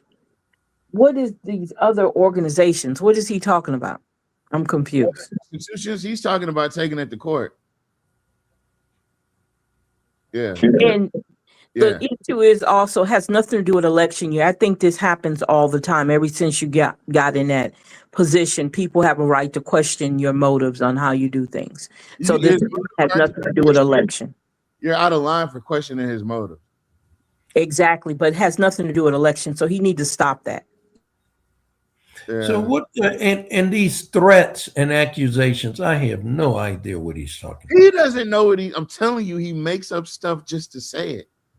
Have to set some of those records straight. All right. We went through the SWOT analysis. I want you to think about how this corridor can help us get through this unhealthy self-deprecation, Dr. Lewis, that we've talked about. I will announce that I have asked Dr. Lewis to be the civil chair, the non-elected, non-in-city government. He is not paid, despite what anyone says, to be on the community side of bringing people together in this reignite. And so he has agreed. That's his. The civic chair, a civic chairperson Civil of chair. what? The civil chair. Is there a reignite committee made up of citizens and business owners and organizations? When y'all did the show on reignite, was there such a promotion that there would be a committee? Nothing like that was ever mentioned. See, Ray Lewis. Okay, first of all, no. Let me. If I can remember, he talked about organization. He talked about the hospital. He talked about LSUA. He talked about all those different organizations. Somebody from Shreveport, I think somebody from Baton Rouge, that was willing. But as far as saying he has a board put together, no, I don't remember him saying anything about a board or a committee. Or a committee. He said business people. That's what he was basically saying. Business people. So I don't know. Well, look, he's trying to get to the North Pole, and he got a big sled full of reignite projects and one pony and one sled dog. Oh, it's gonna burn out halfway up the hill. That's not going to work. It's not going to get it. It's not going to get it done. Well, and look, when he gets stranded, he's going to take that poor sled dog and he's going to eat it. Oh no. That's how he's going to survive. This sounds like a bedtime story, but a nightmare. Oh no, wait. There's a video for everything. They'll get a person who's willing to sell everybody out, who's black. And they were like, okay, we see this Negro. He's going to be useful. Let's get him, and we'll get him to run around talking about black on black crime and black folks don't need reparations. We'll get him to be our mouthpiece. And after the damage is done, we're going to destroy his career. Because they understand a tool like that can't be trusted. If he'll sell his own people out, why would I bring him in my house? That's the thing that black folks don't understand. That's game. There has never been a retirement plan for coons. Yeah. Man, that is so true. God, that is so appropriate. Yep. I'm telling you, I can say a lot more with these videos than I can with my voice. I won't be saying it right. Yeah, that's why I like when y'all talk, because half the stuff I be saying be out of pocket, and I don't want nobody thinking that this show is just all about being out of pocket. So I'll be trying to be, be cool. I'd be trying to be cool. Agree to do that. And so I would just tell all of you that we have to work through this unhealthy you think of self-deprecation like you make fun of yourself and you're not. That's okay. I do a lot of it about my weight. But there's a funny version of that. And then there's a community that downs itself every day, all day. And then there's a Lafayette that doesn't do that all day. There's a Pineville that doesn't do that all day. Sir, you compare yourself to Lafayette and Pineville? Sir, Alexandria is no Lafayette, and it is certainly no Pineville. And he definitely don't know what's going on in Lafayette. Maybe you ought to tune in to Brother Jay's show. Exactly. Because Brother Jay and them talk about all the issues they got in Lafayette right now. So he clearly doesn't know what's taking place in Lafayette and the issues they're dealing with, which are far greater than ours. And there's a tremendous amount of division there. So he's making this stuff up. I'm trying to tell you, he's gotten so good at it that you can't tell when he's going from stuff that he's making up. He's good at weaving a tapestry of lies and truths together. Subtle truths and overt lies. And he has a way of delivering them to where it weaves this tapestry of, you know, we need to do better as Black people type shit. Like he's trying to convince us that, you know, if we're going to come up to the lectern, then we need to be informed, and we need to not come up to the lectern at all. We don't need any public influence on our decisions that we've already made. These decisions are already made. They're made before the council meeting starts. I've already got everybody in on it. And when you let people up here to question what I've already gotten set up, they're just interrupting the flow of it. That's what he's saying. We've got to get all about the business of highlighting all the great things we have here. And we've got to change that now, because what you say about yourselves, that's what other people see and read, then they're not going to want to be here. And I want you to think of this past weekend and how much happened. Okay, so again, you are the mayor. So the city reflects off of you. Okay, as a whole, the city is a reflection of you. So don't put that on anybody else. You are the mayor. The city reflects off of you because you represent what? The city. So if the city's in turmoil and then there's all this confusion and there's all these fanciful vanity things like the feds and all this going on and going down at the time of flooding and brown water, and so is that a reflection of him? Like it looks good from the outside, but it's shit on the inside? Yes. Okay. And that was great that we could be working on together. So that's where we are on the projects that involve Reignite. Our first big step will be for you to come to the mall and join us in pinning the tail on the donkey, if you will, saying what you think. You'll have a different opportunity to click those areas. That's probably not a good metaphor. Pin the tail on the donkey. Boy, hey, listen.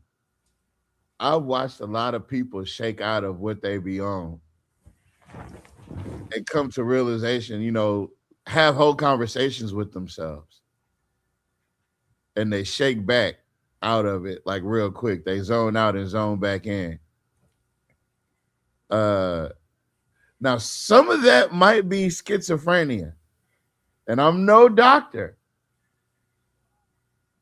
But given the Norman Bates moment that we had earlier, and then given the fact that he literally said something, continued to talk, then moments later, not even immediately, he's saying it to himself in his head and repeating that. And oh man, it's just a lot of mental. So in a lot of these charrettes, we would have a board, right? And you'd have different areas, and you can go put a sticker, a different color that rates where you are. And that's what I mean by that.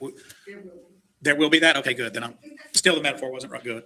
But we hope that people will come out and do that. And you don't look, anything you say is fine. You can say, I mean, if you want to come to tell us the project's stupid, you can. But I would really hope that people come with the idea of this is what I want to see there. Here are the experiences I want. Okay. But wait a minute. Stop. You could Stop have for a asked that minute. before you spent the money. Exactly. There you go. Okay. Remember? Okay. So that's why it's important y'all watch this Reignite briefing that he did. And it's on YouTube. He said that they were going to put a children's museum in the mall. Then he said there was going to be a lot of medical offices on Masonic Drive that would connect like all the way up to the hospital. Different type of medical supplies. He named off what was going in that corridor. So now, because we made a big point about it, because I went at the time and pulled up the zoo. I mean, not the zoo, the museum in Lafayette. I pulled up the museum, I think, in Baton Rouge. All these museums that's already children's museums that are already there, that have a lot going on, right? So now all of a sudden it changes to where you can come and pick what you want, what you would like to see. In the mall. In the mall. All right. Come on now. I thought you already had this. I'm done. Food court entrance. It'll be right there on the elevated area. Okay, so I knew the mall was gonna fall off when the gyro place left. Remember the gyro place, Mom? That used to be our little spot. Yep. Yeah. we are going to continue, Madam President of the Council. Cynthia's not in the room, but that. He expected her to be there. Now it makes sense. You know what? That blew me away. I thought she was sitting there. Every time he was making reference and complimenting her, I thought she was right there in the audience. No, and you going to tell me she's not even there? Not even in the room. She's not even watching this presentation because she is at work, I would assume. Boy, and he's using her name in vain. He didn't mention her name about 12 times. Well, this whole speech he was taking up for her. That's what. But he wait, was doing. y'all, ain't C. Ray Lewis there? And it's 3:30. Yeah, C. Ray Lewis was. I think he was in the room because I think he mentioned his name. So that means he had time to meet with Gator, right? No. Yeah, that's right. You're right, Shamir. He had time to be there, but he couldn't meet with Gator at that time.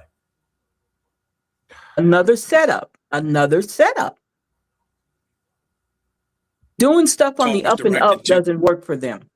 No. And they really think we're stupid.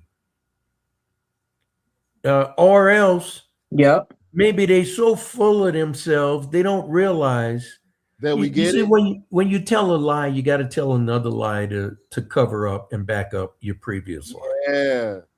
So when Lewis said he couldn't meet after 3:30 because of obligations, but yet he's there for this meeting.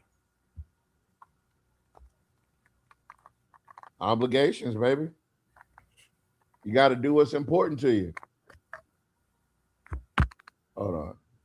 To her, and had she been here, I would have given it differently, but mostly the same. In light of the veto message and any amount that I would add to any enmity or issues, I want to say that my commitment is to you members. I'm going to do everything I can do to figure out how to always communicate fully what the things are, to not, even if I think there's an ulterior motive that I can see is playing out, at least in one or more cases, it ought to not bother us to communicate if we're communicating with each other openly. Oh my God. There's always a push about transparency. These guys will tell you they want everything to be transparent, but oh my God. Did you hear what you just said? Transparent, but some things don't need to be.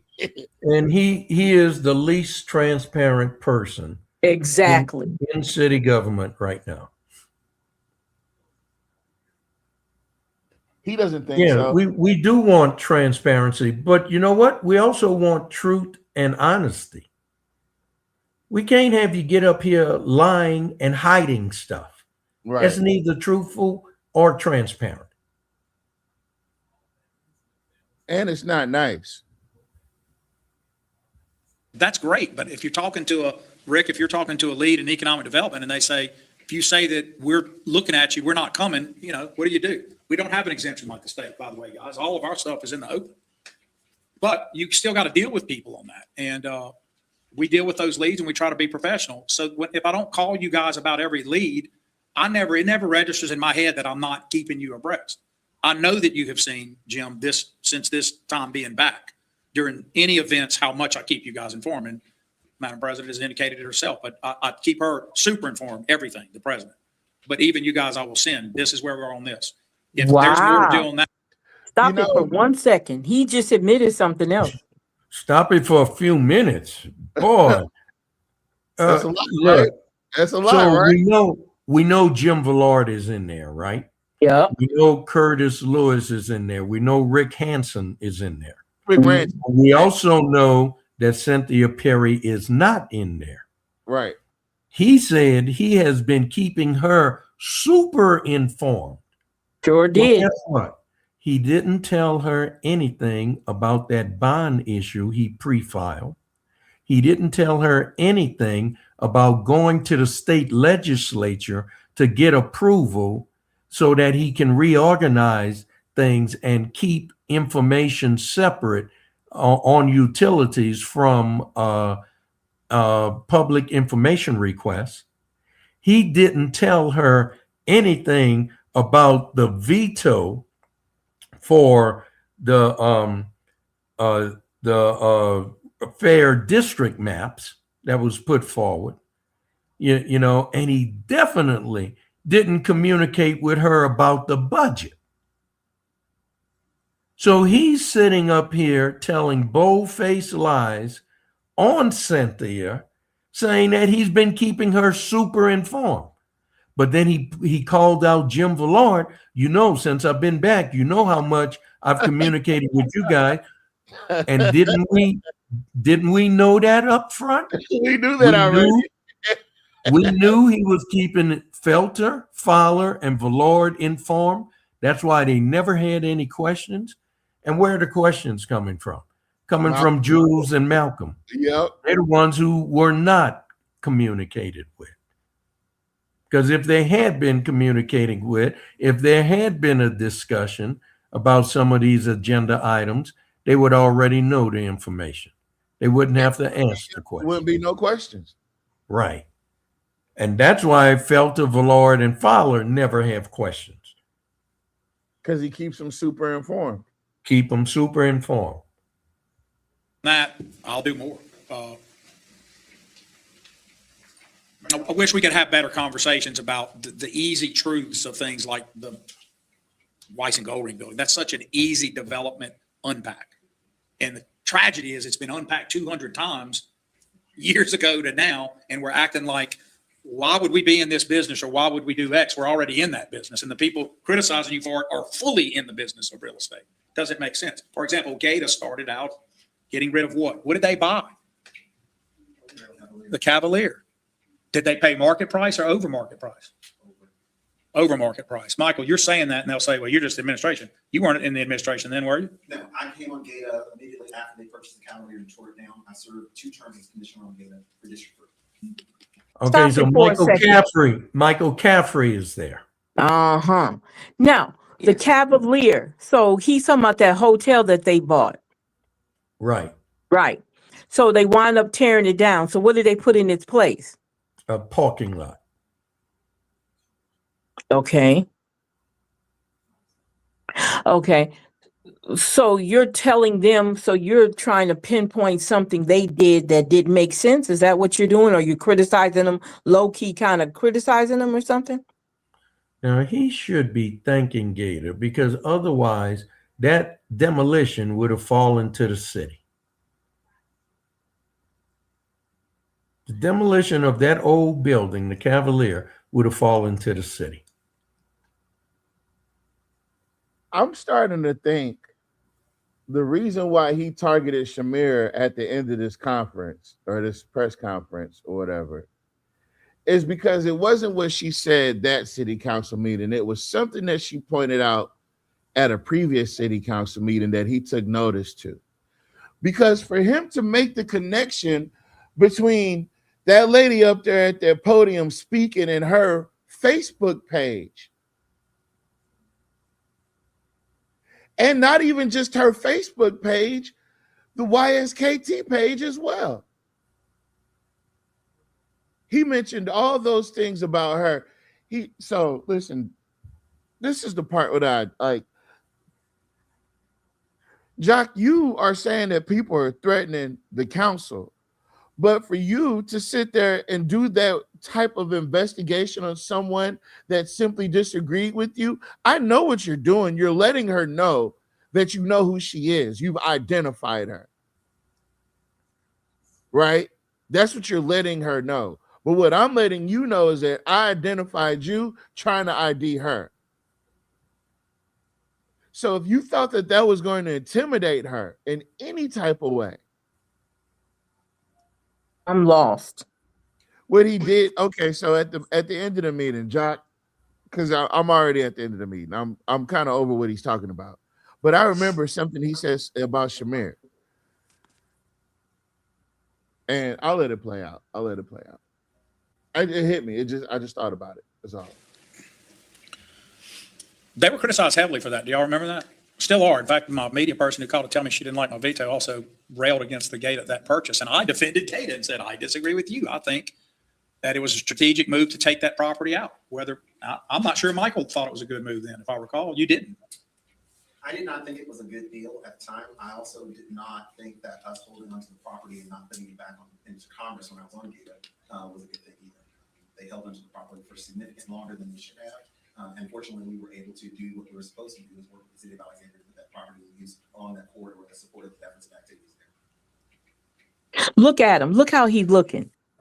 And it wasn't none of your business because that was Gata. That had nothing to do with y'all. So what they did was to take down a building. So what's the deal? How many make it? See, I told you that low key trying to put somebody in their place and make them feel bad about something. That's what he's doing right now.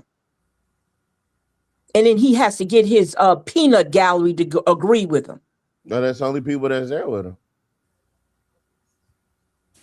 And I guess in fair criticism to the city, to all of us, the councilman, to me, and at least 2 administrations worth of work, because I'll say Jeff and them worked hard on Weiss's. I'll say that for sure. Is that true, Mr. Porter? No, indeed.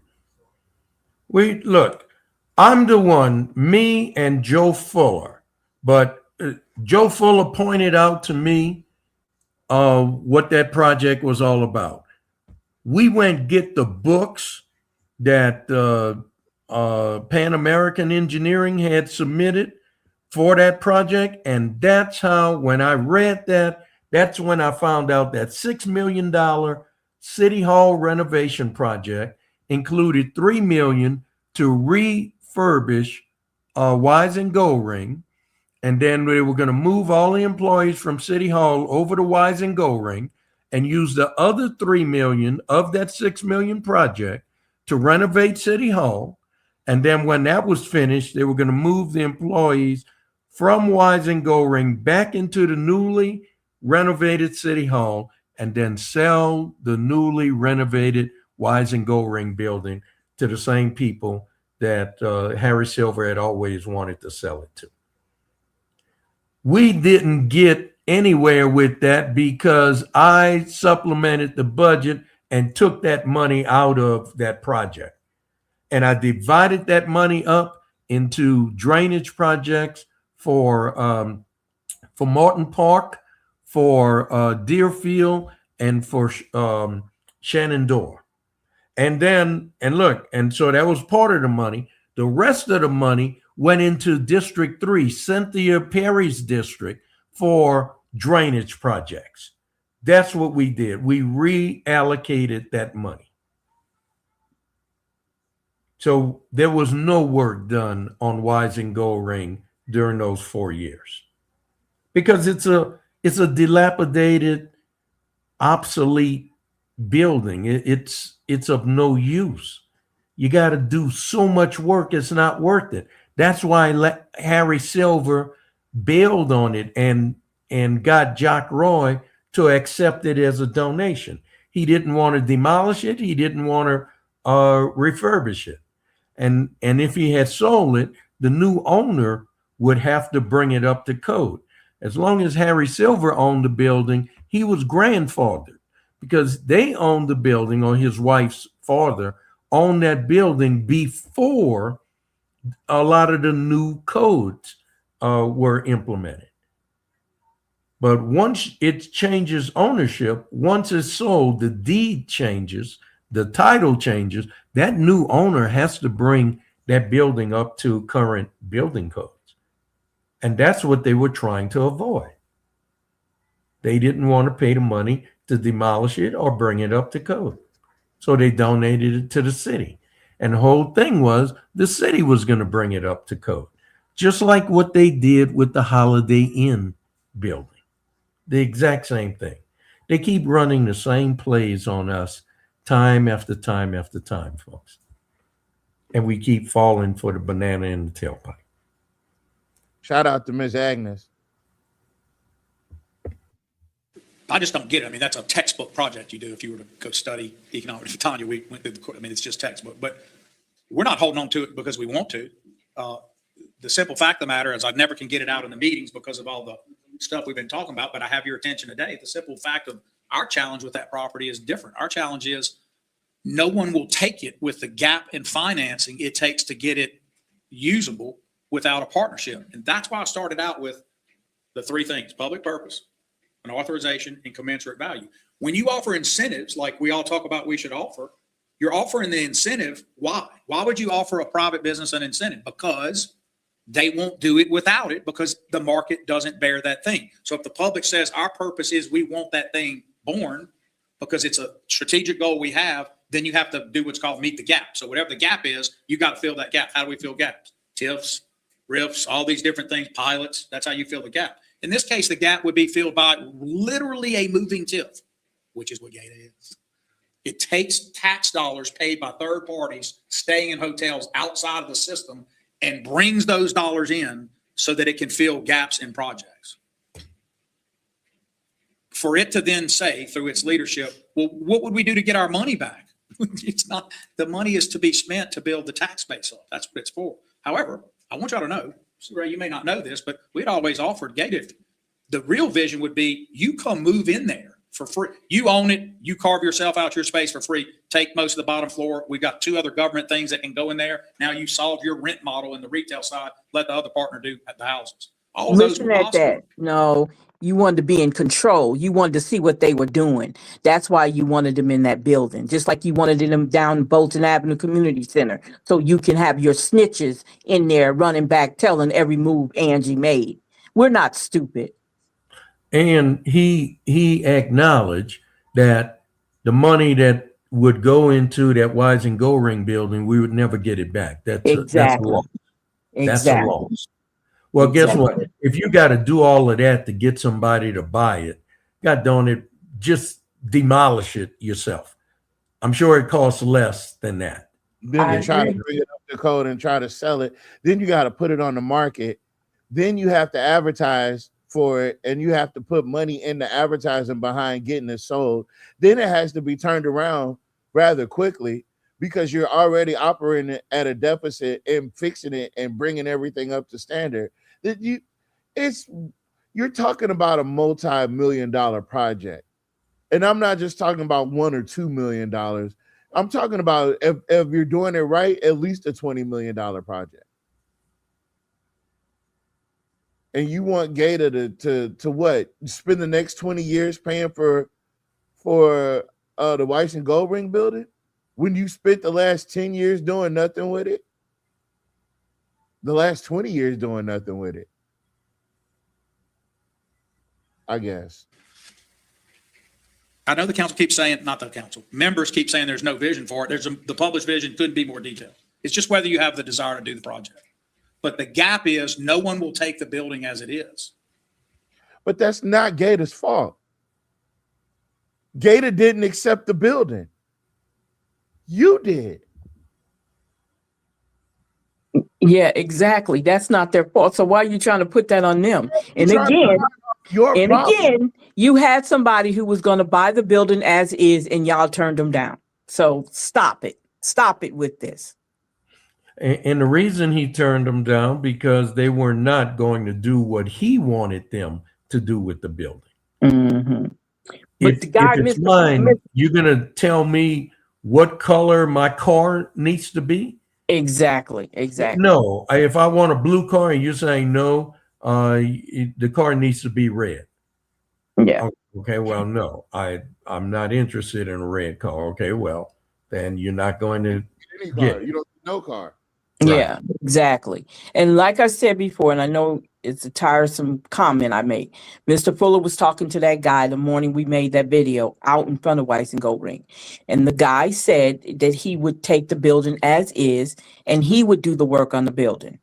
He wasn't going by what Jock was saying or anybody else was saying. He said, I want the building. I'm willing to buy the building. And they refused to sell it to him. So I don't know. I don't know what else to say with that. Because I think That's what Gator would be for, to help us. should have took that opportunity. I'm sorry. No, go ahead. I'm sorry. I was Just trying saying they had that opportunity to get that building.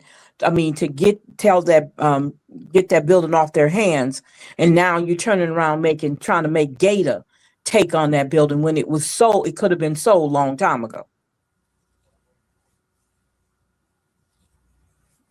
On ending that gap, so that the criticizer on KOB's thread that said, why would the city need to be in any project where it owns something, is fulfilled? Because then after all, it's not the city's tax dollars or the citizens' tax dollars, it's the outside money that the hotel motel tax is for going in it. That makes total sense. Why does the city of New Orleans own the casino building? Why did they do the TIF that did the trademark? I mean, why did the Capitol Hilton do the TIF that does that whole area? Was that Fowler?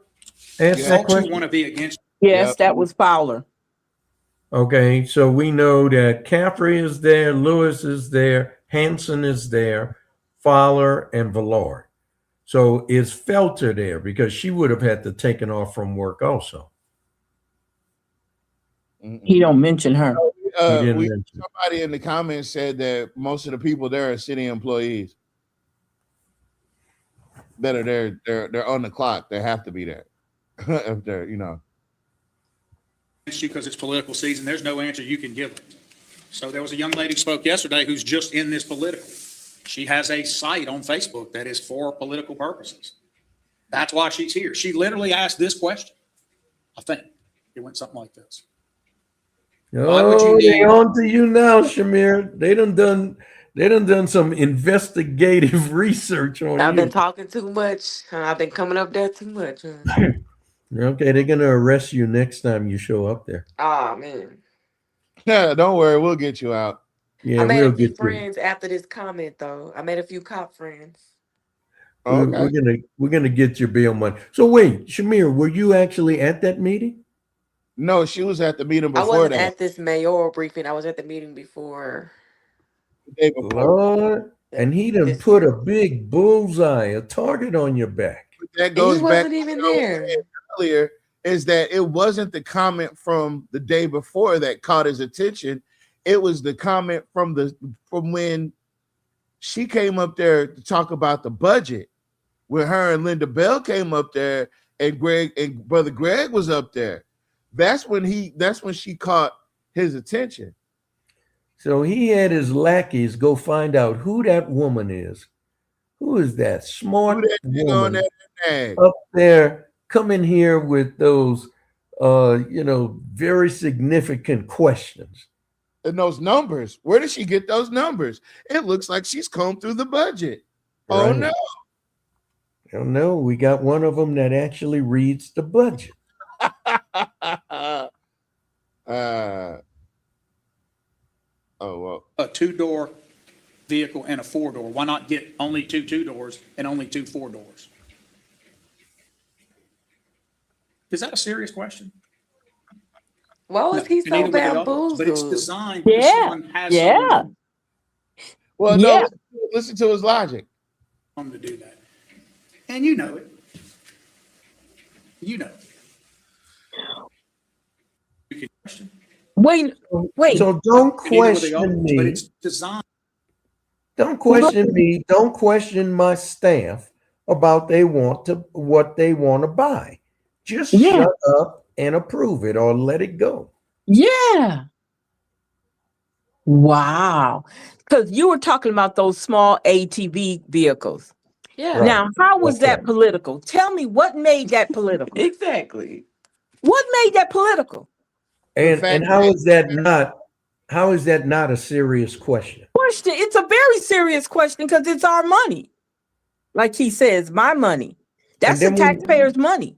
when you ask them how much does this cost, and none of them knew, right? Yeah, They didn't even exactly. look in Yeah. the budget to be able to find it on the data fact sheet.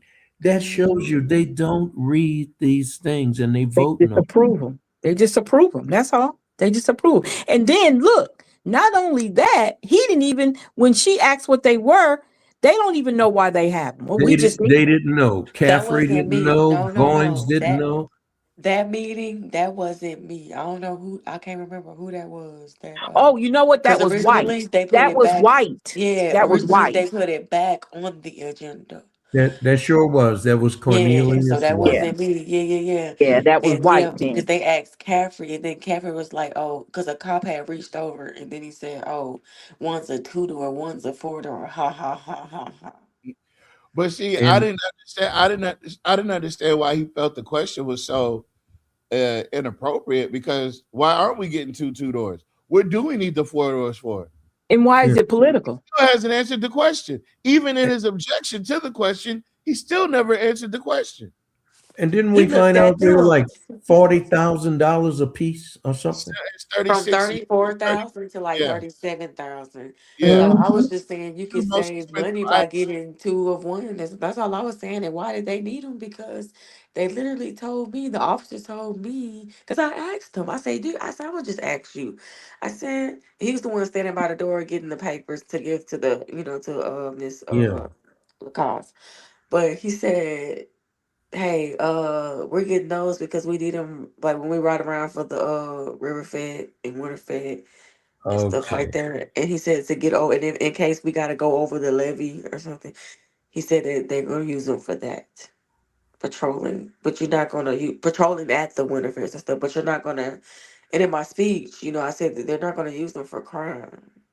Right. No, they're not. See, So I was now just making a and that point. Yeah. and nobody that voted on that knew what that was for. Yeah, they didn't know the original time. They didn't know when Didn't Cornelius know brought it up. Well, didn't know Mr. how much either. It's way more. It's way more to it that we found out, right? So here's what we found out. We wanted to know why Mr. Green brought up the fact when she said that, right? Mr. Green, and this is how I know that Jock is pissed off at that question. Mr. Green said, well, I'm glad you said that because there was only one bid submitted for these items. Oh, that's right. That's right. That's right. He said the only bid that came, there was only one bid that came through. So Shamir did the extra legwork while we were on live, and she found it. She traced it down to a Chris LaCour.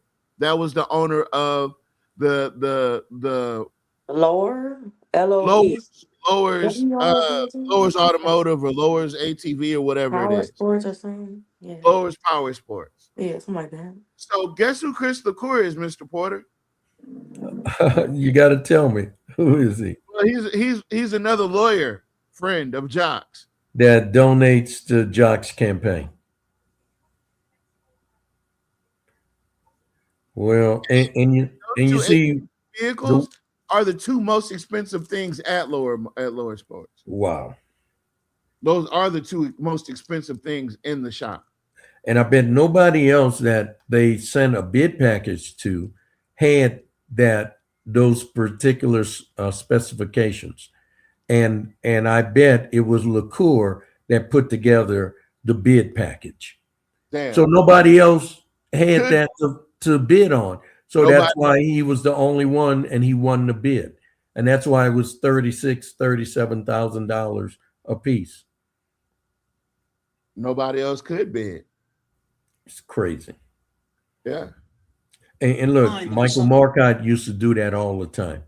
He would write the bid package for a specific item that no one else had but one particular company. Pan American. Yeah. So and then half the time Pan American didn't even have the equipment. They would go sublease and they would go get it from somewhere. They get somebody, a subcontractor, to do it and still get paid off of it. Right. That's right. One come to do that. And you know it.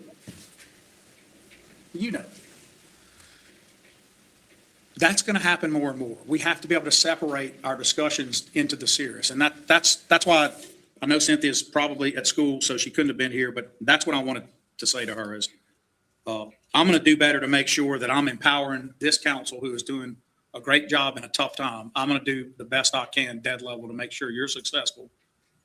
All members are successful in what they need for their districts and what to do. And I appreciated the budget period. I thought every member of the council was in good faith doing their best to get through it. And I just hope that we can continue that work. Anything else? All right. Thank you so much. I will announce the next one of these. We'll probably focus on some technical aspects of the Reignite program. I will continue to work with Dr. Lewis on some kind of solution to the GATA issue. I will commit today that it is not our intent to litigate or do things. If that is forced upon us, then we will, but we're going to keep making outreach to resolve that the best we can. Okay? Say one more time. Weather? You want me to? Okay. So look, I don't have it in front of me to read if they're, hold on, let me say.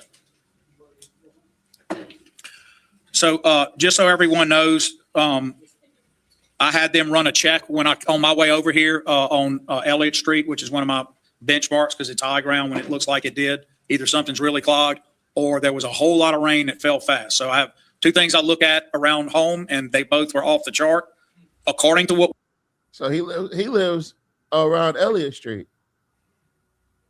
I don't know. I think he say he checked Elliott Street and then he also checked around his home. We're hearing, I haven't confirmed this, but Mr. Gill says as much as 4 inches in 2 hours. And so y'all just have to understand at home and here, these are those volumetric volume rains that can do that. Alexandria can push an inch an hour out of this city for 24 hours. That's a lot of saturation, no problem. 3 inches in 12 minutes, this freak rain we had after the Gustav event all those years ago, you're going to overtop everything. It has nothing to do with pumps or getting in. It has to do with the rain hit so fast it can't run off yet. When I saw the roads coming in today, I knew that was probably where we were, but I couldn't tell if it was maybe a blockage. Apparently, we had that much rain. Yeah, it was bad. But look, underneath to let you know it wasn't saturated, underneath the I-49, there was nothing. Nothing. So that just meant, Mr. Caffrey said, cancel your briefing and get your glow sticks and go out and look at it. This is the perfect rain to go measure everything. All right. Thank you. Damn, so it's literally no type of nothing. So that was all about Gator. And he ventured off into Reignite. And then getting on me at the last minute for no reason. I know, Lord, they done put a target on your back. We're gonna have to get you a bodyguard. Oh, I think, listen, if there's anybody that doesn't need a bodyguard, you need to see her videos at the gun range. She don't need no bodyguard. Yeah. Oh yeah. You can go to my personal page and pull up my shots. I shoot real good. She don't need no bodyguard. She good. That's a fact as well. All right. So before we get out of here, we had Mr. Mayor. This is what Jock's upset about, is because she does an analysis all the time. And so she said, what is the Reignite project? Right? So she's talking about this. She even linked everything, blah, blah, blah, blah, blah, right? And ain't no blah, blah, blah, and they don't know what you're talking about. No, because they can read it. We can't we cannot see that. You can't see that? Everybody cannot see that. I promise you I cannot see that. Yeah, I think you're making that shit up. You trying to blow it like... See, that's perfect. You just got to scroll over now. No, like the whole screen. Yeah, like that. And then you need to move us out the way. Move us out the way. Like the icons. I get that part. I'm trying to shrink down the damn screen. Well, ain't nobody tell you to be smart, smarty. You need to move us off the screen completely. I literally told him that already. Yep. Oh, now he do it. I could have been. That's not the problem. The problem is trying to get to the actual content. There it goes. Oh, that's the early voter statistics. Oh, I can't do it like that. I got to do it like this. All right. So she explains what Reignite is. And she says a few Reignite projects found in the 26-27 budget. We can't see that. It's not my fault. And at this point, I don't care anymore. Oh, why you zoom out? Just zoom in. I can't just zoom in because it's going to take up all these other things on here. But we don't need to see that. There it goes.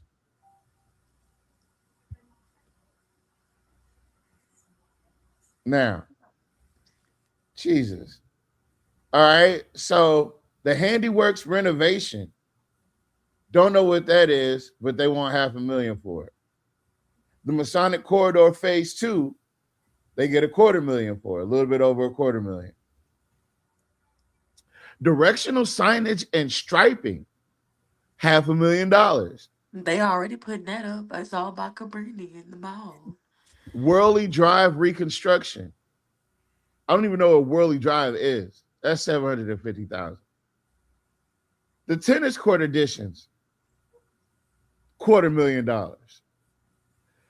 Park and playground equipment reignite, $2 million is in $2.5 million is in the budget. Doesn't mean that it's going to get spent there. Masonic Bringhurst restoration reignite, 1.7 in the budget. Here's where we run into an issue. The below projects that are in citizens and ratepayers need come after reignite projects the mayor is proposing and already spending money on. Drainage improvements. The Willow Glen project, $768,000. Citywide drainage improvements, $186,000. Street improvements, Sugar House Phase 1, which how long has Sugar House been in Phase 1, Mr. Porter? Oh Lord. Since what's his name? Isaac Curtis, Isaac Curtis was the state representative. And then it was is he talking? Yeah, you can't. Yeah. Okay. Yeah. Can you hear me? No, she can't hear you. I can hear you. Oh, okay. That goes back to Bo Isaac Curtis when he was the state representative. And then Herbert Dixon succeeded him. And then Jeff Hall succeeded Herbert Dixon. And then Ed Loverdane. That's how long it's been there. Now, it was appropriated under Isaac Curtis. There was no movement. The city needed to match 20%. And so they never did. And so it went away. And then Ed Loverdane got it reinstated. But the city has yet to match the 20%. So we're going to lose that again also. Elliott Street It's about $18 million is what I think the state appropriated. Elliott Street reconstruction, $239,000. The Masonic Texas to Lee construction, $376,000. In Parks and Recreations, they got a civil rights monument that's $500,000. It hasn't been developed, but has been talked about for years. They wanted to reconstruct Johnny Downs complex. They need another $1.5 million for Johnny Downs. Oh, they already appropriated that. And they appropriated the $700,000 for the gold-plated coach's office. Now, so that money's in the budget. Oh, and she has the numbers to back it up. Of course, we're gonna have the numbers to back it up. So you guys can venture over to YSKT, the same page that Jock was just talking about, and you can go see for yourself. You don't have to believe us. You can go check it out on your own. I say all that to, she's backstage. I say all that to say this. Guys, look. We got to go. We did better than we did last night. We got started on time, but we got to go. All right. And the truth of the matter is, we're telling the truth in this matter. Oh, please, before you go, show the early voting statistics. Today, since it's 12 o'clock, is the last day to early vote. So go ahead and show the early vote statistics as far as Friday goes. Please, thank you. All righty. Total votes for is Rapides Parish? Yes. All right. So early voter numbers. Broken down by race, 3,061 votes for white folks, 1,147 for black people, 115 for others. That's 1,868 males. That's 2,453 females. And listen, there was 1,609 Democratic ballots voted on in early voting. There was 2,190 Republican ballots voted on, and there was 524 of other. There were 2,591 in person, and there were 1,732 absentee. These numbers for Rapides Parish, for what it's worth, don't look half bad. They don't. They're not far off. You're talking about a 500 person difference between, and then you're looking at the whole parish, and you know this parish is majority Republican, and to only be separated by about 500 votes between the Democrats and the Republicans is I don't know, that's it's decent. I'm not mad at Decent. It's it. Yeah, decent. It's I'm not decent. I'm not mad at it at all. It's decent. That's a good turnout. Yes. Especially when we're not known for turning out early anyway. Mm-hmm. So that used to be the main time. Yeah, it used to be our thing. Yeah, that used to be our thing until they messed with it. So y'all go over. Listen, I don't think we give YSKT enough credit. Y'all go over to YSKT. When I tell you they do a good job of keeping up with all of the local news, and it's cumbersome. Where do you think we get some of our information from? YSKT, of course, because they have a way of parsing it down and making it, just like we just read, just that quick. Now we know about what's going on with the early voting. Boom. That's all it took. Just a little quick glance over there. So make sure you guys are following YSKT, because the name of it is You Should Know This, Alexandria, Louisiana. It's not You're a great promoter. Page. They just report the news. Yeah, it's news and media. It's news and media. I made this page in January, literally. Because it was a new year. Everybody has New Year resolutions, right? Yeah. You did a wonderful job. That was my New Year's resolution, literally. A great student, you guys. She's very, very good. Very good. Also, I want to commend Tavares. Tavares, you did an excellent job facilitating that meeting with the state of Louisiana, the governor's office. His representatives was on there. You handled that very well, very professionally. I was very proud of the way you handled applause. it. And you made a good account for yourself and for us. So good job. Well done. That is so nice. Well, Tavares, I'm so proud of you. I'll be trying, bro. I'll be trying. I do. Yeah. You get the hand clap. Yeah. No, wait a minute. Wait a minute. Hand clap. Cut the malarkey. Mr. Porter, if you guys don't know, Mr. Porter was on the line, because you guys don't know. When I tell you when he gets into his little smooth mode and he wants to relay a message, he's on point. And you can't miss him. You can't miss him. if there is a question, he has an answer. You can't miss. And I want to commend Mr. Porter for being there, because I swear to God, I can't be all I can be by myself. It's people that you need around you that make you a better person. And so Mr. Porter is definitely one of those people. Makes you force you to bring out the best in yourself. Well, thank you. But I thought that was a good meeting, and you ran it very well. So I didn't tell you. I called to tell you what the results of the meeting was, but I think you already know. But listen, Mr. Porter, it came out better than we expected, because on the back end, I have to talk to you on the back end. Just stick around after the show's over. Look who came in the comments. What's up, brother? I seen you over there in Baton Rouge. Congratulations, dude. Yeah. Thank you for going to represent the people, man. Yes, yes. I seen Dr. Bowles too over. I saw Dr. Bowles there too. I did. I saw her there as well. Yes. The next time, brother, Boo, the next time you talk to Omari, you tell her I said hey, and tell her to accept my my friend request. This is my, as somebody called it, my troll page.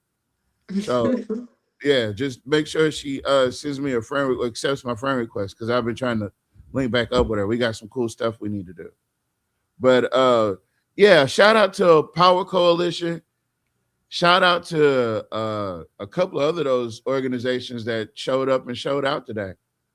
Yeah, I don't know if you saw what happened, Mr. Porter, but I'm gonna run the clip back in just a second. Give me a second.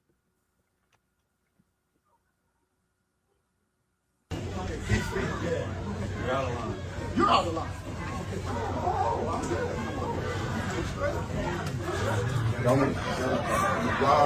I know what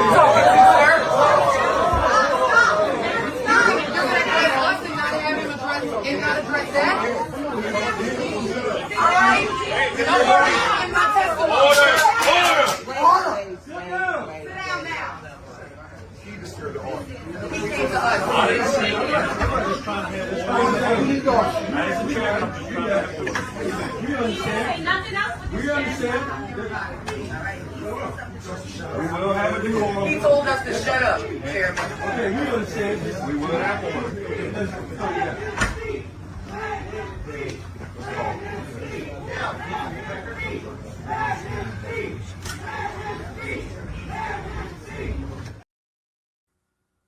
So again, who was the guy? Who was the guy? I don't know, but that was Representative Morris out of the Monroe area. He was the one who put the bill forward to eliminate the clerk of court's position in New Orleans. Okay, that's who that was. Okay. Yeah, Morris. Did you see Brother Ed up there? I did. Yeah, I did see Ed up there. Yeah. So, we'll continue this civil discourse. Listen, I'll be on TikTok and I moderate for a number of people, right? And my motto is, this environment is as safe as you want to make it. You come in with the foolishness, it's not going to be safe for you. You come in with good faith arguments or good faith discourse, it's moderately safe, moderately. And it's a big emphasis on moderately. This is all caps, moderately. But this new political environment for people like Jock, and for people like Cynthia, and for people like Curtis, these people aren't playing no more. They're not going to be silenced. I hope you get that. And matter of fact, Brother Nat came up with a great idea. He said, I'm glad you guys are meeting up at the mall between 3 and 7 on May 12th. Because at least now we have some place and plenty of room to protest. Keep that in mind, Alexandria. It's an election year.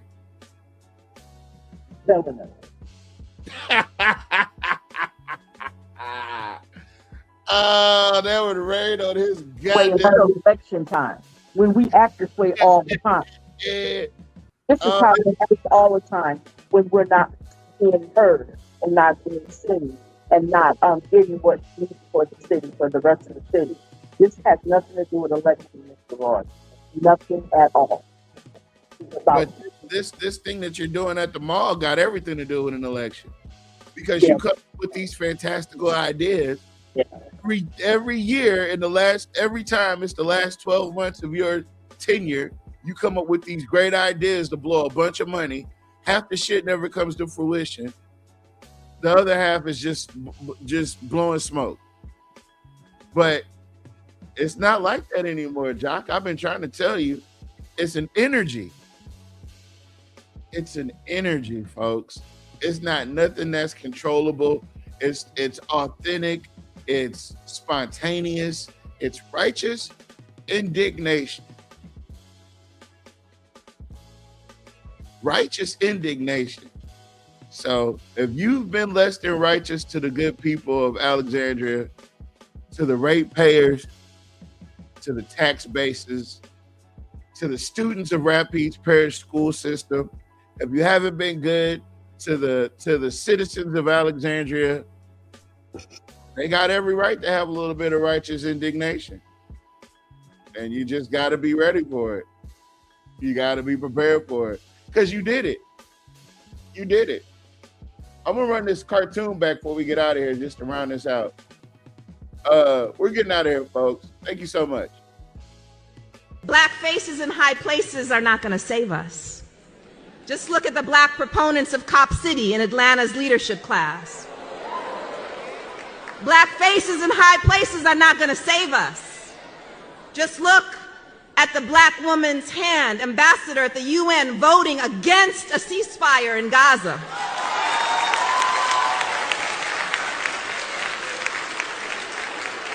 That is, our blackness and our womanness are not in themselves trustworthy. If we allow ourselves to be conscripted into positions of power that maintain the oppressive status quo, our blackness and womanness are not themselves trustworthy if we support the occupation of black neighborhoods with so-called better trained police, or remain silent about the genocide of oppressed peoples around the world funded by our tax dollars.